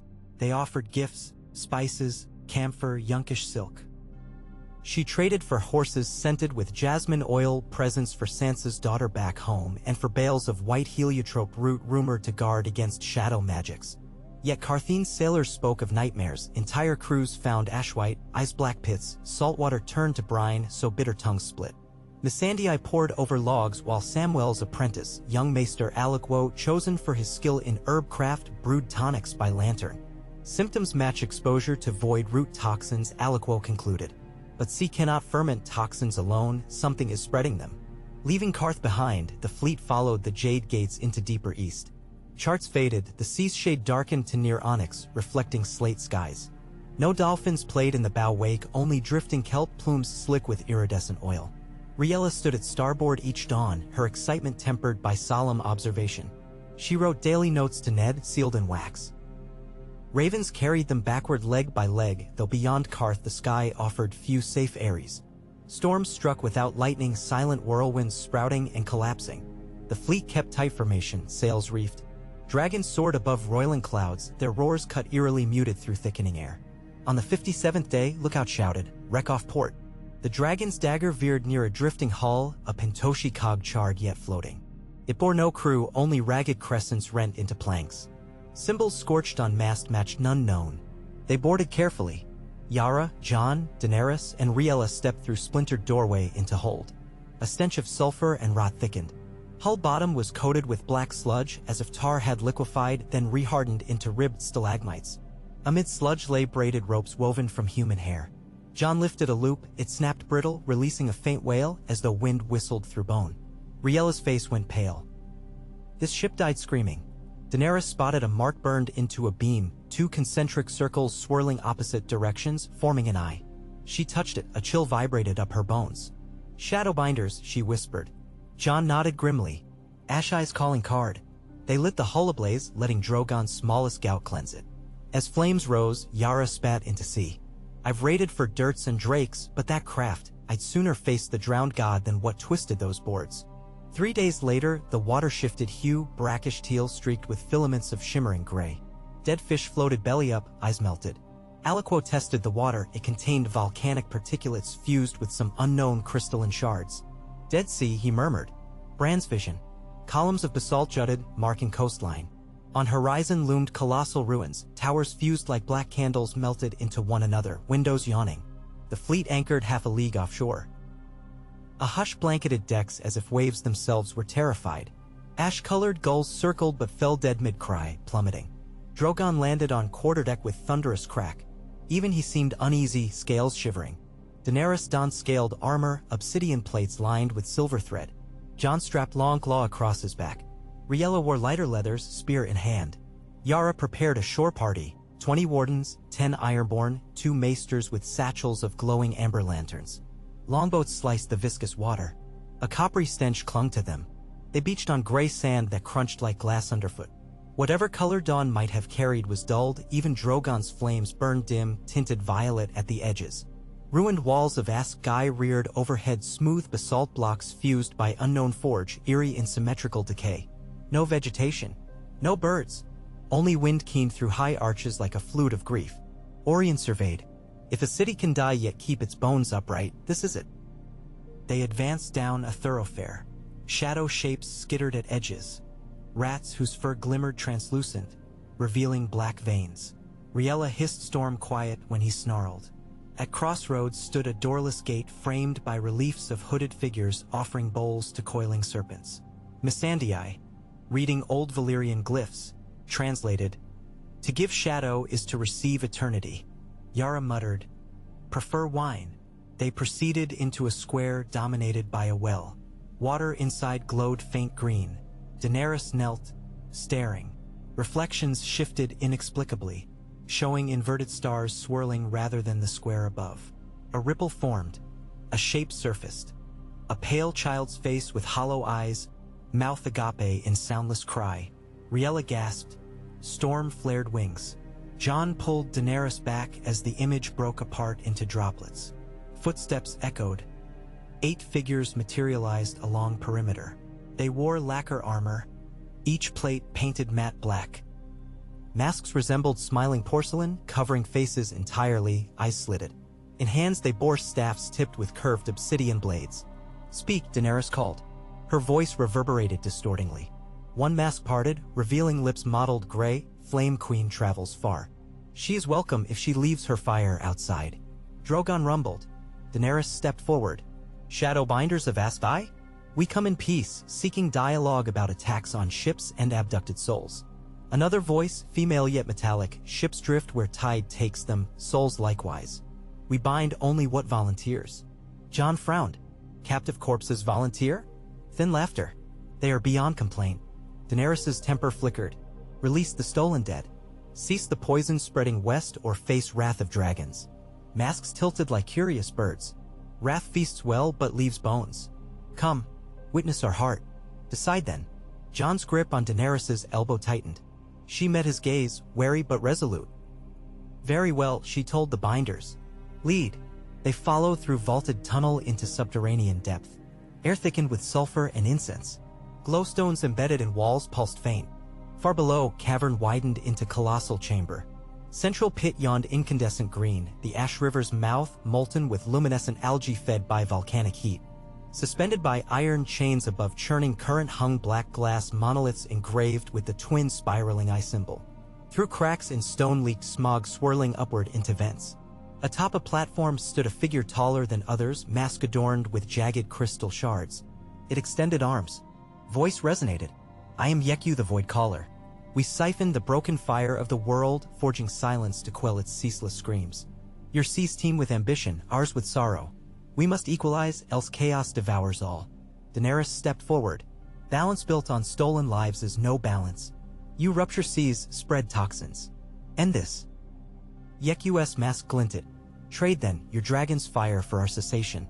Dragon flame distilled conceal rifts we guard. Give us one dragon." Storm bellowed, snow echoed from outside. Drogon slammed tail against chamber mouth, shaking stalactites. Riella's spear dipped. "Never." Yeku's tone cooled. "Then we will harvest flame by force." Shadowbinders advanced. Wardens formed shield wall, Ironborn drew axes. Magic flickered, glimmering wisps coiling from staff tips. Blades of pure darkness erupted, slicing air. Battle detonated. Drogon breached cavern roof, raining violet-edged flame. Shadows warped but reconstituted. Yara flung wildfire grenade, green smoke exploded, igniting robed figures. Jon's longclaw cleaved staff shafts. Riella vaulted onto Storm's back, they dove, spear skewering a binder midair. Meanwhile, Yeku chanted. Chains rattled, monoliths cracked. A tidal roar rose, the ash river swelled, vomited forth wraith-like forms, hollow-eyed children of brine and smoke. They swarmed, chilling breath turning steel brittle. Missandei shouted incantations from her scrolls. Aliquo flung heliotrope root dust. Wraiths hissed, retreated. Daenerys climbed Drogon's saddle. Aim for the monoliths. Break their source. Dragons converged. Drogon, Storm, Snow unleashing a triangulated inferno. Obsidian pillars glowed, then spiderwebbed with molten fractures. With thunder crack they shattered, shards tumbling into current. Yeku screamed, mask fracturing. Green torrent imploded inward, suction rattling bones. Wraiths dissipated like smoke. Binders collapsed, grasping helmets as cracks raced down armor. Jon planted Longclaw in stone, voice booming. No more death. Daenerys spoke Valyrian command. Drogon expelled final burst, and the river's glow extinguished, leaving blackness. Silence fell, only drip of cooling magma echoing. Yeku staggered, unmasked. Face beneath was a swirl of living shadow. Features indefinite. "You have undone eons," it hissed. "The world will mourn balance lost." Daenerys descended, eyes bright with resolve. "We will shape a better one." She pressed palm to the obsidian shard, whispering, "Dracarys." A localized flame seared, sealing fissure. Shadow form writhed, then imploded, sucked into shrinking fissure until nothing remained. In the hush, wardens panted, weapons steaming. Storm hovered, wings beating dust. Jon gripped Daenerys' shoulder. "Is it done?" "For now." She gazed into dark pit where once the glow pulsed. Only faint simmer remained, as if great heart slowed to slumber. Riella touched her arm. "We saved them." Daenerys smiled grimly. "And ourselves." They ascended to the surface. First pale light of dawn touched basalt towers, color seemed to seep back into world. Gulls returned, crying hoarsely. Air lost metallic tang. Sea beyond glimmered sapphire again. The fleet signaled relief. Yara surveyed horizon. "Let's torch whatever's left and leave ghosts to dust." They gathered binders' relics, masks, scrolls, and consigned them to fire. Daenerys stood vigil until wine scattered last ash. In audience before survivors, rescued children found locked in subterranean alcoves, they pledged safe passage home. Riella gifted each a small dagger carved from dragon talon to pierce darkness should it come again. The voyage west carried new purpose. Storms parted. Fish returned, darting beneath hulls. On deck, laughter replaced tension. Sailors carved wooden effigies of wraiths, tossed them overboard to drown fear. In Karth, royal delegation delivered news. The 13 offered trade routes exempt of tariff and gratitude. In Pentos, red priests hailed the Hearth Queen who quenched the night's thirst. Daenerys accepted accolades with humility, redirecting gifts to fund coastal beacons warning of any nascent shadow. Weeks later, White Harbor's cliffs appeared, green slopes vibrant under spring sun. The fleet's arrival triggered festival. Ned dashed down pier to embrace his parents and sister, recounting his published treatise on Shadowlands geology that already circulated Maester's towers. Daenerys knelt to hug him tight. "We heard your raven notes. They guided us." He grinned, tapping his ledger. "Knowledge is blade and bomb." Jon ruffled his hair. "Sharp as any sword." They journeyed south by road, dragons overhead. At every holdfast, people cheered, they bowed low, offered garlands of freshly bloomed daffodil. News outraced them, sea safe, darkness quelled. King's Landing welcomed them with bells and banners. Sansa met them at gate with Regent's circlet, her smile spoke volumes, order thrived in their absence. Markets thrummed, orphan schools overflowed with new pupils, the Hall of Voices had ratified a charter of interport coalition to monitor unnatural phenomena. That evening, the council convened. Yara delivered full logs, Missandei outlined health improvements from heliotrope route. Aliquo proposed distributing root stores to every naval outpost. Tyrion toasted to horizons explored and horrors conquered. Riella recounted battle, voice steady, eyes shining. When she finished, Orien rose. Princess of Dragons and Spear, braver than half Ironborn. I nominate her Storm Warden of the Skies. Applause thundered, Daenerys' chest swelled with quiet pride. As moon climbed, Daenerys and Jon withdrew to the parapet where once they'd planned the journey. City lights shimmered. Drogon dozed upon a distant tower, storm and snow nestled with him. Daenerys exhaled. We halted a shadow none knew outside whispers. Yet I sensed deeper wells waiting. Jon wrapped an arm around her shoulders. They'll wait. We secured time for tomorrow to flourish. He pointed to streets where lanterns bobbed as families strolled unafraid. And we proved the realm's heartbeats beyond kingdoms into unknown seas. She leaned into him. Whatever rises, we face it together. Her gaze lifted to horizon, still faintly pink from sunset. But tonight belongs to peace. Jon pressed lips to her hair. Tonight belongs to us. Far below, musicians struck up a song drifting upward on cool breeze. A ballad newly penned, praising the queen who traded wrath for light and the king who turned winter's blade into plowshare. It wove through ramparts where roses climbed, through courts where children laughed, carried onward by wind toward seas once haunted, carrying promise that even in lands beyond maps, hope could sail unafraid beneath the wings of dragons. Seasons cycled. 5 years after the Asshai expedition, storm and snow escorted fleets west to chart unclaimed waters. New cities welcomed Westerosi envoys bearing treaties of mutual aid. Inland, the Hall of Voices had expanded into the Confluence Assembly, including elected mandarins from distant Essosi ports. Tyrion's chronicled histories of shadow and sun became cornerstone text across academies. At Winterfell, weirwood saplings shipped from Ashai, rarest of gifts, took root in Godswood soil, their leaves shimmering silver. Bran pronounced them bridges between living memory and world's deep pulses. Ned, now a lanky 17, served as maester in training at Citadel Annex in King's Landing, directing an observatory to watch for cometary omens. His sister, 20, patrolled skies on Storm, her sigil a spear crowned by spread wings. She trained new dragon riders from across the realm, chosen for empathy not lineage. Daenerys and Jon aged into comfortable majesty. Gray on temples, yes, but hearts vibrant. Their reign shaped by listening more than decreeing, by building bridges instead of walls. Dragons no longer inspired dread but a proud reassurance, guardians overhead. One crisp autumn morning, Daenerys walked the Grand Quay alone, cloak snapping. Fisherfolk prepping nets greeted her as neighbor, not monarch. She asked about catches, tides. A little girl tugged her sleeve, offering a painted shell. For the dragon lady who keeps monsters away. Daenerys knelt, accepting. Monsters fear brave girls like you, she whispered. Girl beamed, dashing back to mother. Daenerys straightened, shell warm in her palm. She gazed toward eastern horizon, where faint memory of Ashai's dark spires lingered in thought. The shadows were not vanquished forever, night endlessly births new specters. But so too does dawn return unstoppable. Behind her, bells rang midday from towers she'd once melted with fire. Now they chimed clear, unscarred, recast in alloys donated by every kingdom. Each note carried weight of myriad voices, North and Dorne, Ironborn and Reach, a chorus of resolve. Daenerys smiled. A gust lifted gulls skyward. In their sweep she heard echo of dragons' wings and people's laughter intertwined. She closed her fingers around the shell, heart steady. The realm lived, thrived, and would endure even when shadows rose again.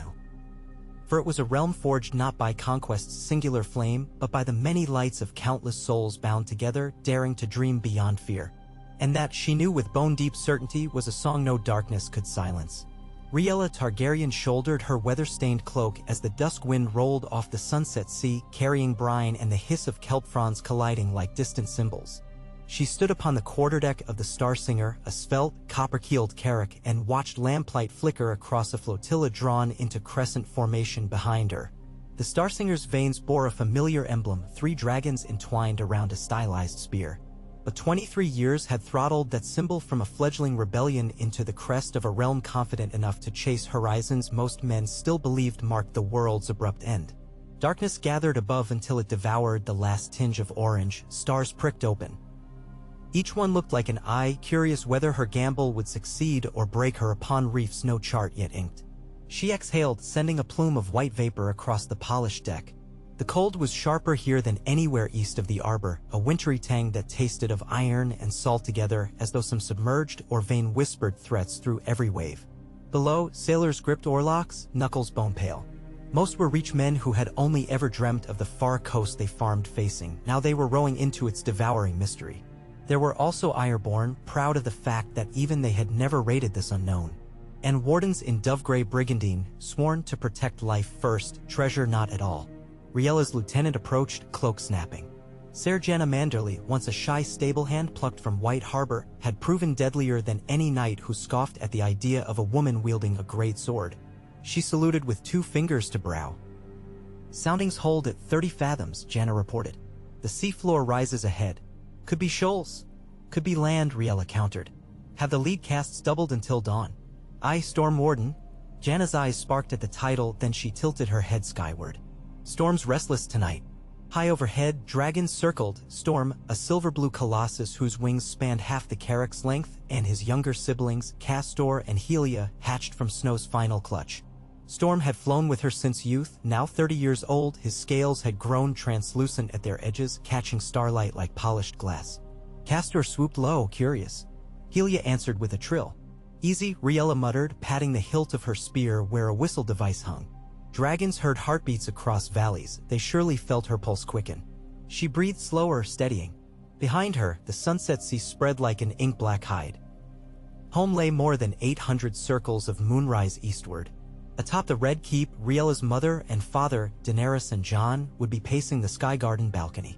They had entrusted her with this expedition because time had come for younger blood to forge the next th. Red in the tapestry. Now late in years, the Queen and King turned their energies to scholarship, to mentoring Ned Maester Eddard Targaryen, newly seated at the Confluence Observatory, and to visiting towns once scarred by wars they themselves had ended. Her purpose felt larger than personal ambition. In past decades, maps had expanded, Valyrian cartographers traced coastlines of ET in lustrous inks, Laura T. mariners described archipelagos south of Sithorios, even the haunted Gulf of Long had accepted envoys. But the West remained a silence. Sailors told of ships that vanished beyond shimmering fog, of currents that pulled hulls like puppet strings, of sea stone that sang eerie dirges. If realms were to stand unified, Riella reasoned, then knowledge must supplant superstition. A horn sounded from the Azure Moth astern, 2 short notes, 1 drawn, shoals confirmed. The flotilla slowed, oars shipped. Riella motioned to Janna. Bring up the green lantern. Minutes later, emerald light pulsed at bow. Dragons responded, banking. Storm sniffed briny wind, then let out a questioning rumble. Moonlight slid between patching clouds. It revealed a ragged line upon water, white spume dissolving against something that absorbed wave impact without letting surf topple over. A sandbar? No. Too dark, too uneven. Riella signaled the lantern thrice. We approach. She released the rope ladder and swung into the launch boat with a dozen wardens. Janna took the tiller, for Ironborn grabbed oars. They rowed into hush broken only by drip of sea from oarheads. The shape ahead became a chain of rocks, jagged, black, pitted with unnatural holes as though molten stone had boiled, then flash frozen. Small ones dotted a larger mass protruding low on horizon. As they neared, Riella saw white flecks clinging to wet surfaces like barnacles, except each flake was a chunk of ice. The rocks were frigid to the touch, though water around them remained temperate. Janna frowned, knuckles whitening on or. No reef I know grows ice. A warden drew his dagger, scraped a bit. Its rime. Thick. Steam curled from metal. Riella turned, scanning. Castor circled overhead, wings beating louder. Helia shrieked a low cadence rarely heard. A note of warning, drawn and tremulous. The rock beneath them trembled. Oarsmen cursed. The launch pitched. Fissures spidered across icy veneer. Pale vapor hissed out. Suddenly a slab rose, no unfolded, like a wing of petrified shale. Beneath glinted wet membrane. It wasn't rock. It was scale. The entire reef convulsed. A monstrous back breached, shedding rime in slabs. 2 horn ridges, crusted in frost, tilted skyward. Between them an eye the size of a ship's will opened, pupil a vertical abyss swirling with starflecks. Helia shrieked again. This time storm roared response. A thunderclap that hammered ribs. Dragons recognized kin, even alien kin. Riella grasped the gunwale. Row back. Now! But oars snagged as water heaved, dragged by suction when the beast drew breath. Spray erupted, the launch spun broadside, slamming against a scale ridge. Janna nearly pitched over, Riella hauled her by collar. Up on the Starsinger, bells pealed frantic. Flaming arrows arced, marking location. Dragon's dove breathing bursts not to kill but to distract. Fire washed harmlessly off the creature's ice-slick hide. It exhaled, a plume of mist so cold it glittered blue.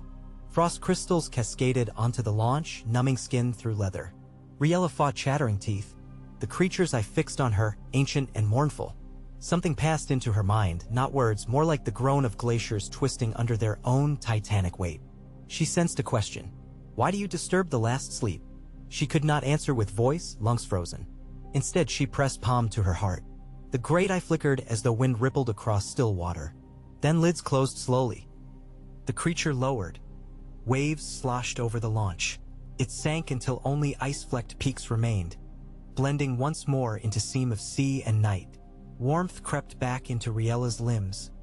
Breath steamed heavily. Sailors trembled. Janna spoke first, voice brittle.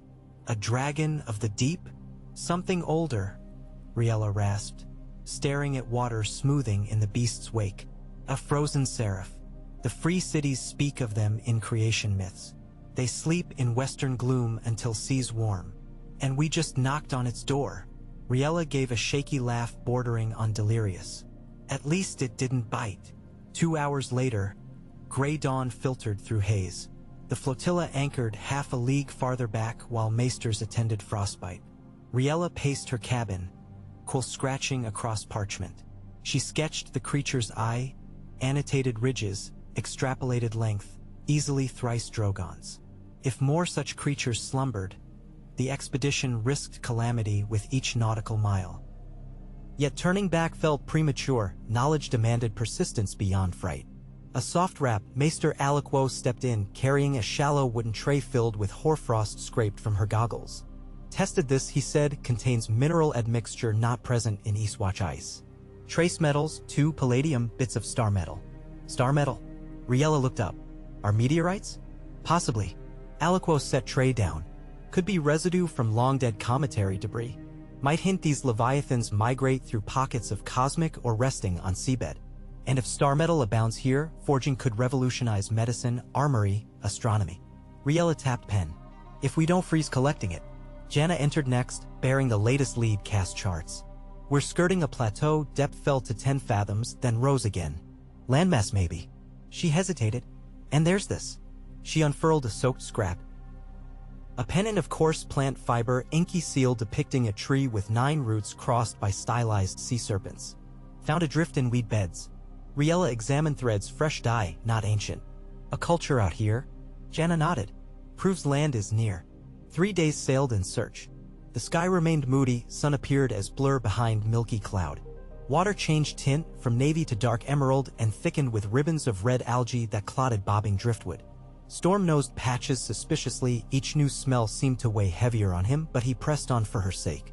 At last, near twilight of the 4th day, the crow's nest shouted, breaker line to leeward. Riella bounded to forecastle. Ahead rose crags like shattered spines, their faces striated bronze. At their base sprawled sand the color of pearl, dips flecked by tiny silver shards. Inland stretched marshy flats where pale grasses waved under wind. Beyond that, a ridge of hills formed teeth against bruised sky.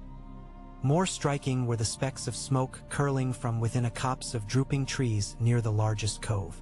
Settlement. Yara, agile even in middle age, swung to Riella's side from the rigging. Beach there, she advised. Biggest curvature, natural harbor. Riella nodded. Let's go ashore. Dragons swept ahead, scouting. Landing parties rode.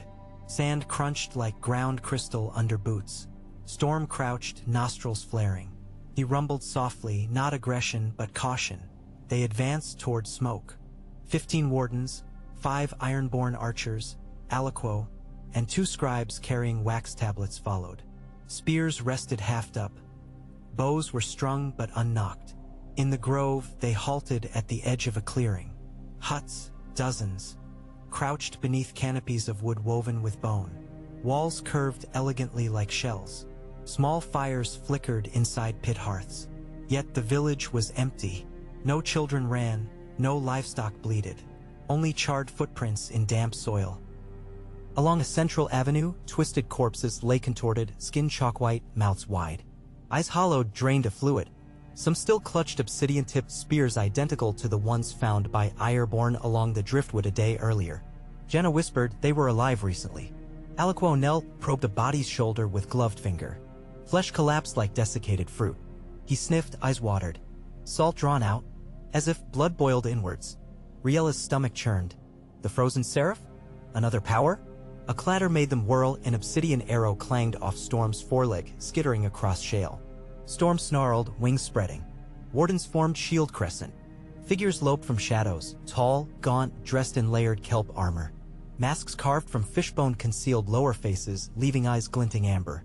They brandished hooked spears crackling faint blue as though frost rimed the blade edges though the air was above freezing. One stepped forward, raising open palm. The universal sign of parley. His speech flowed in guttural consonants. Riella lowered spear tip. We come peacefully, she replied in common tongue, then Valyrian, then simple hand signs. The leader responded by pointing at the corpses, then to Storm, then made a gesture of ripping something apart. They think we did this, Jenna murmured. Storm bowed head, rumbled deep. Riella moved in front of his snout, palm raised. She glanced at Aliquo, who whispered, let me try old Giskery. He greeted them in throaty cadence. Several upturned masks reacted. Recognition? The leader answered in similar guttural but faster. Aliquo translated in hushed tone. He says sea wraiths killed their kin, skin thieves who ride the empty water. They call them the Bleak Court. They drained blood with frost tongues. Riella asked, why blame us? After exchange, Aliquo relayed they saw dragons breathe flame at horizon nights ago. Thought wraiths summoned fire demons. Riella's jaw tightened. Misunderstanding here could birth war. She stepped forward, unstrapped her satchel, and withdrew a fold of cloth depicting the entwined dragon's sigil. Slowly she tore free the central spear, her personal symbol, and placed it by the corpses. Then she cut her palm with dagger blood-weld. She pressed wound to the spear shard, staining it red. Next she turned to the frozen seraph arrowhead still stuck in sand, wiped her palm against it, mixing blood with frost residue. She sheathed dagger, spread hands. Aliquo shared message, blood of mine touches weapon of wraith and symbol of dragon. We stand between, not beside. The leader studied gesture, then knelt to pick up spear shard. He sniffed blood, mouth grim. He raised his left hand, fingers splayed, the armed warriors lowered weapons. He motioned them to follow.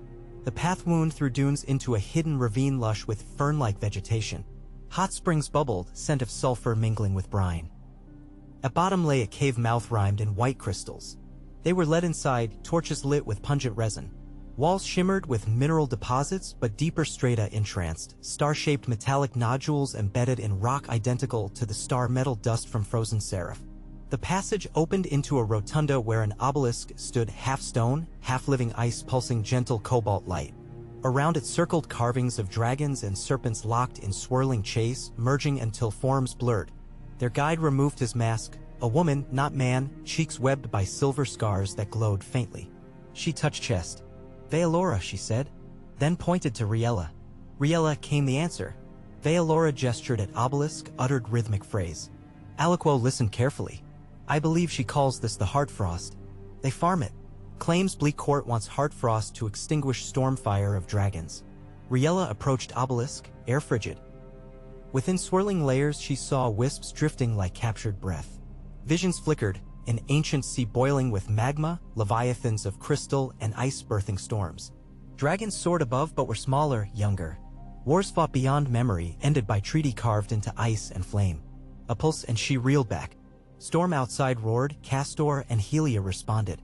She steadied, mind racing. The Bleak Court wraiths, they might be cultists of frozen seraph, harvesting life essence to awaken more leviathans, planning to invade warmer seas. Dragon's presence threatened that tipping. Veilora pressed a frost crystal pendant into Riella's palm. A map glimmered across facets, curvilinear coastline of this new land, then arrow pointing deeper west to a whirlpool icon. Aliquo translated, the court nests within the cold maw, a whirlpool fortress. Veilora begs Dragonfire to close maw before wraiths raid again. Riella weighed risk. Engaging unknown enemy in their lair could doom fleet, but refusing left these people at mercy.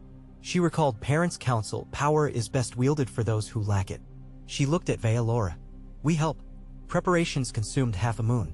Veelora's tribe, the Eighth gifted reed boats, salt-cured fish, and bone armor etched with runes that refracted frost.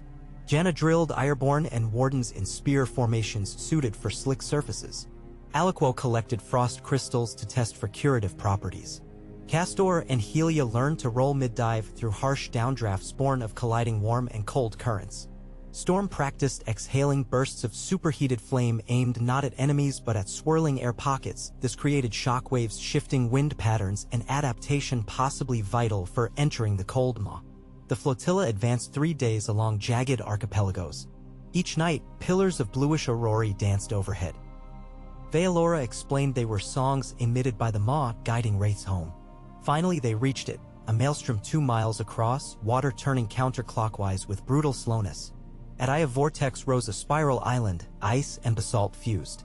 Atop, towers like twisted horns exuded pale fire. Dragons descended before fleet entered hazard zone, Riella astride storm, Janna behind with crossbow strapped. Castor and Helia carried sacks of confluence incendiaries, glass orbs containing wildfire mixed with heliotrope root extract, designed to ignite but also dampen frost magic by releasing fragrant clouds. Wardens guided reed outriggers along spiral currents to slip past outer ring. Ironborn longships followed, oars timed to currents, their hulls rubbed with aquamarine wax concocted by Veilora to reduce freezing spray. Wraith skiffs burst forth, sleek canoes of black ice propelled by silent sails. Their crews wore night-black armor, visors glowing blue. They unleashed barbs, trailing fissures of frost that spread over wood, mast, flesh. Storm banked, opening with roar.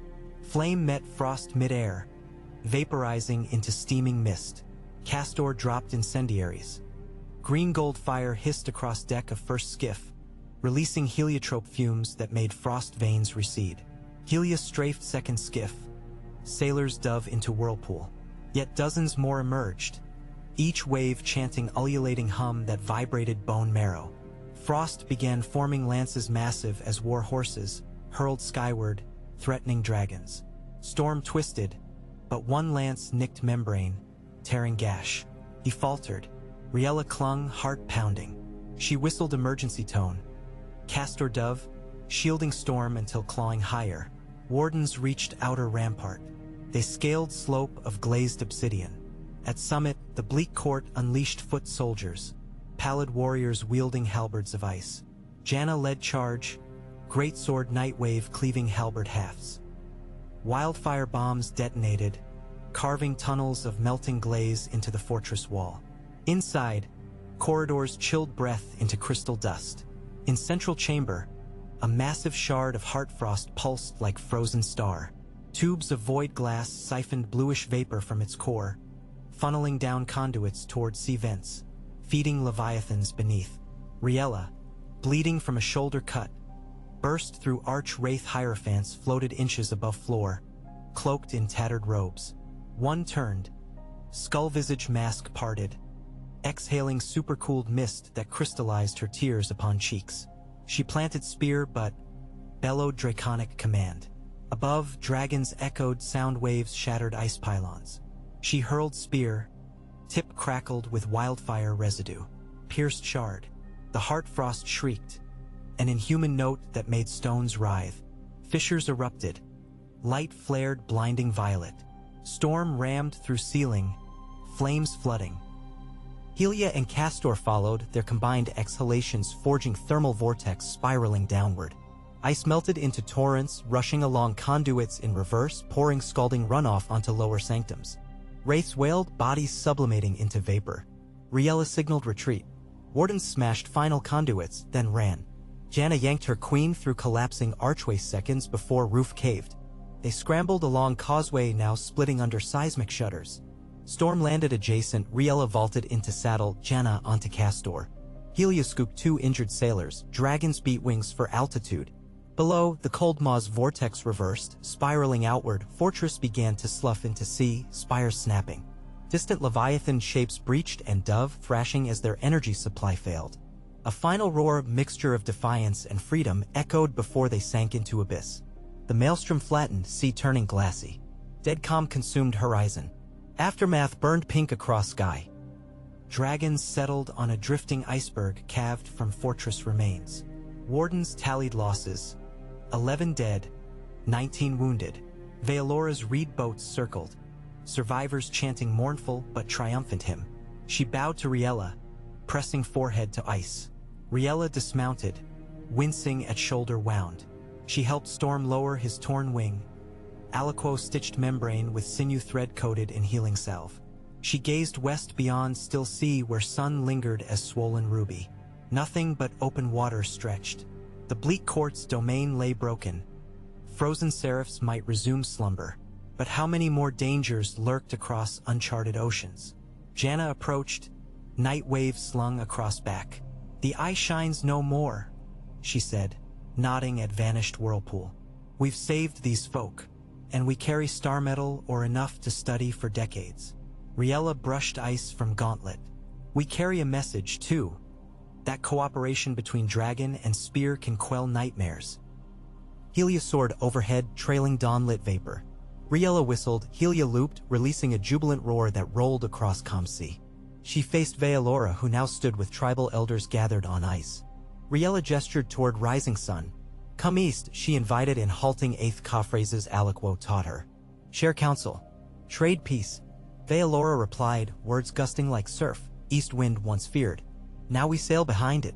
Months later, the flotilla rounded Cape Kraken and rode favorable currents into Blackwater Bay. Bells pealed from towers. Citizens lined quays as Riella, Storm, and escort dragons alighted. Vealora and a delegation of 8th Ka warriors disembarked behind. Gasps met their bone armor sheathed in frost flowers that refused to melt. High atop the Red Keep's marble steps, Daenerys and Jon waited, dignified beneath silver and wolf banners. Riella climbed, boots echoing memory of her mother's first coronation. She knelt, but Daenerys raised her instantly, enfolding her. Jon clasped her good shoulder, eyes misty. Ned arrived breathless, scrolls tumbling from arms. Is it true? Star metal nodes the size of pigs. Riella laughed. Bigger. Enough to forge telescopes clear as tear glass. Hand Missandei emerged, offering parchments. The Hall of Voices summons tonight for report. The realm hungers for story. Riella inhaled home air, lavender, and forge smoke interlaced. Then let them feast. That evening, Torchlee. GHD bathed half-hearth square. Citizens packed balconies, stone benches, roofs. Dragons perched on keep ramparts, wings half unfurled like gargantuan banners. Riella stepped onto central dais. She recounted frozen Leviathan, bleak court, Heartfrost, and allied victory. She introduced Veilora, who spoke of her people's dream for exchange of medicines and songs in lieu of perpetual defense. Translate spells wove languages. When speeches ended, a hush loomed, then thunderous applause cascaded. Children tossed handfuls of star metal glitter into air, flakes spun like newborn constellations. Daenerys raised her voice, we have not reached world's edge, only its next friendship. Jon added, and beyond each horizon awaits a lesson. Fear can freeze hearts, but courage melts paths. Fireworks, a Tyroshi invention improved by Maester Ned, ignited, painting sky with dragons spiraling into wolves, then into frozen serpents shattering into sparks. Riella stood back, gaze drifting upward. Castor and Helia whirled through crackling lights, unfazed. Storm remained perched, wise eyes reflecting kaleidoscope bursts. She placed palm on his massive shoulder. Quietly she spoke, knowing only he and stars might hear. We have so much more to learn, old friend. He rumbled with contentment. Seasons flowed again. 2 full years after the Cold Maw's fall, the Eighth Ka established a small embassy near Driftmark's lighthouse, sharing frost fishing techniques and bone weaving that yielded lightweight armor for wardens patrolling polar lanes. Star metal research fueled leaps in astronomy. Ned's telescopes mapped moons of distant planets. Maester Alakwo's scalpels could cut tumors without infection. The realm's confluence assembly created the Far-In Charter, promising any discovered peoples fair entry into equal trade, no forced vassalage. Merchants from ET sailed West Sea, now dubbed Quiet Mirror, its storms subdued after Heartfrost dismantling. Yet there remained rumors. Southern whalers glimpsed amber-eyed silhouettes slipping under ice floes. A Myrish poet returned raving of towers grown from coral shaped like dragons' bones. Riella, now appointed High Admiral of the Confluence fleets, began drafting plans for further voyages. One south, hugging Frostline, another directly across equator where hot currents collided with cold upwelling, perhaps birthing new wonders or threats. Her parents supported her still, though age bent Jon's shoulders. Daenerys' silver hair turned platinum white, her eyes lost none of their fire. Together they oversaw a realm but entrusted day-to-day to next generation. On a warm summer eve, the family gathered atop the sky garden. Orange blossoms scented air. Dragons lounged along terrace edges, Drogon, venerable and slow now, Storm flicking tail lazily, tiny hatchlings from castors mate chirping as they wrestled. Ned unveiled a star metal astrolabe, aligning rings. It projected luminous dots marking newly discovered worlds. Riella traced one glowing speck. That's your snowfire, she asked. Ned beamed. Planet tinted blue and red from polar magma flows. Named for our house's 2 halves. Daenerys smiled. As it should be.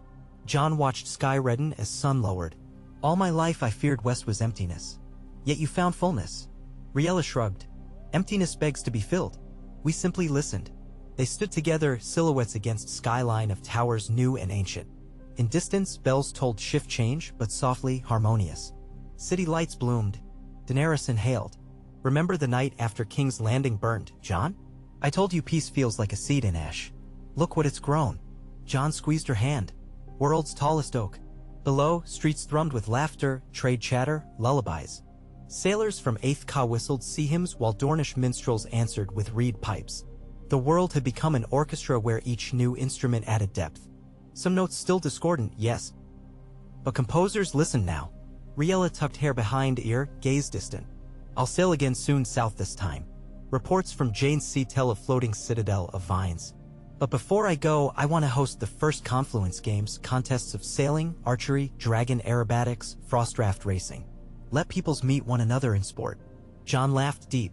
A queen of festivals, not war. Peace must be practiced, Riella quipped. Else muscles forget.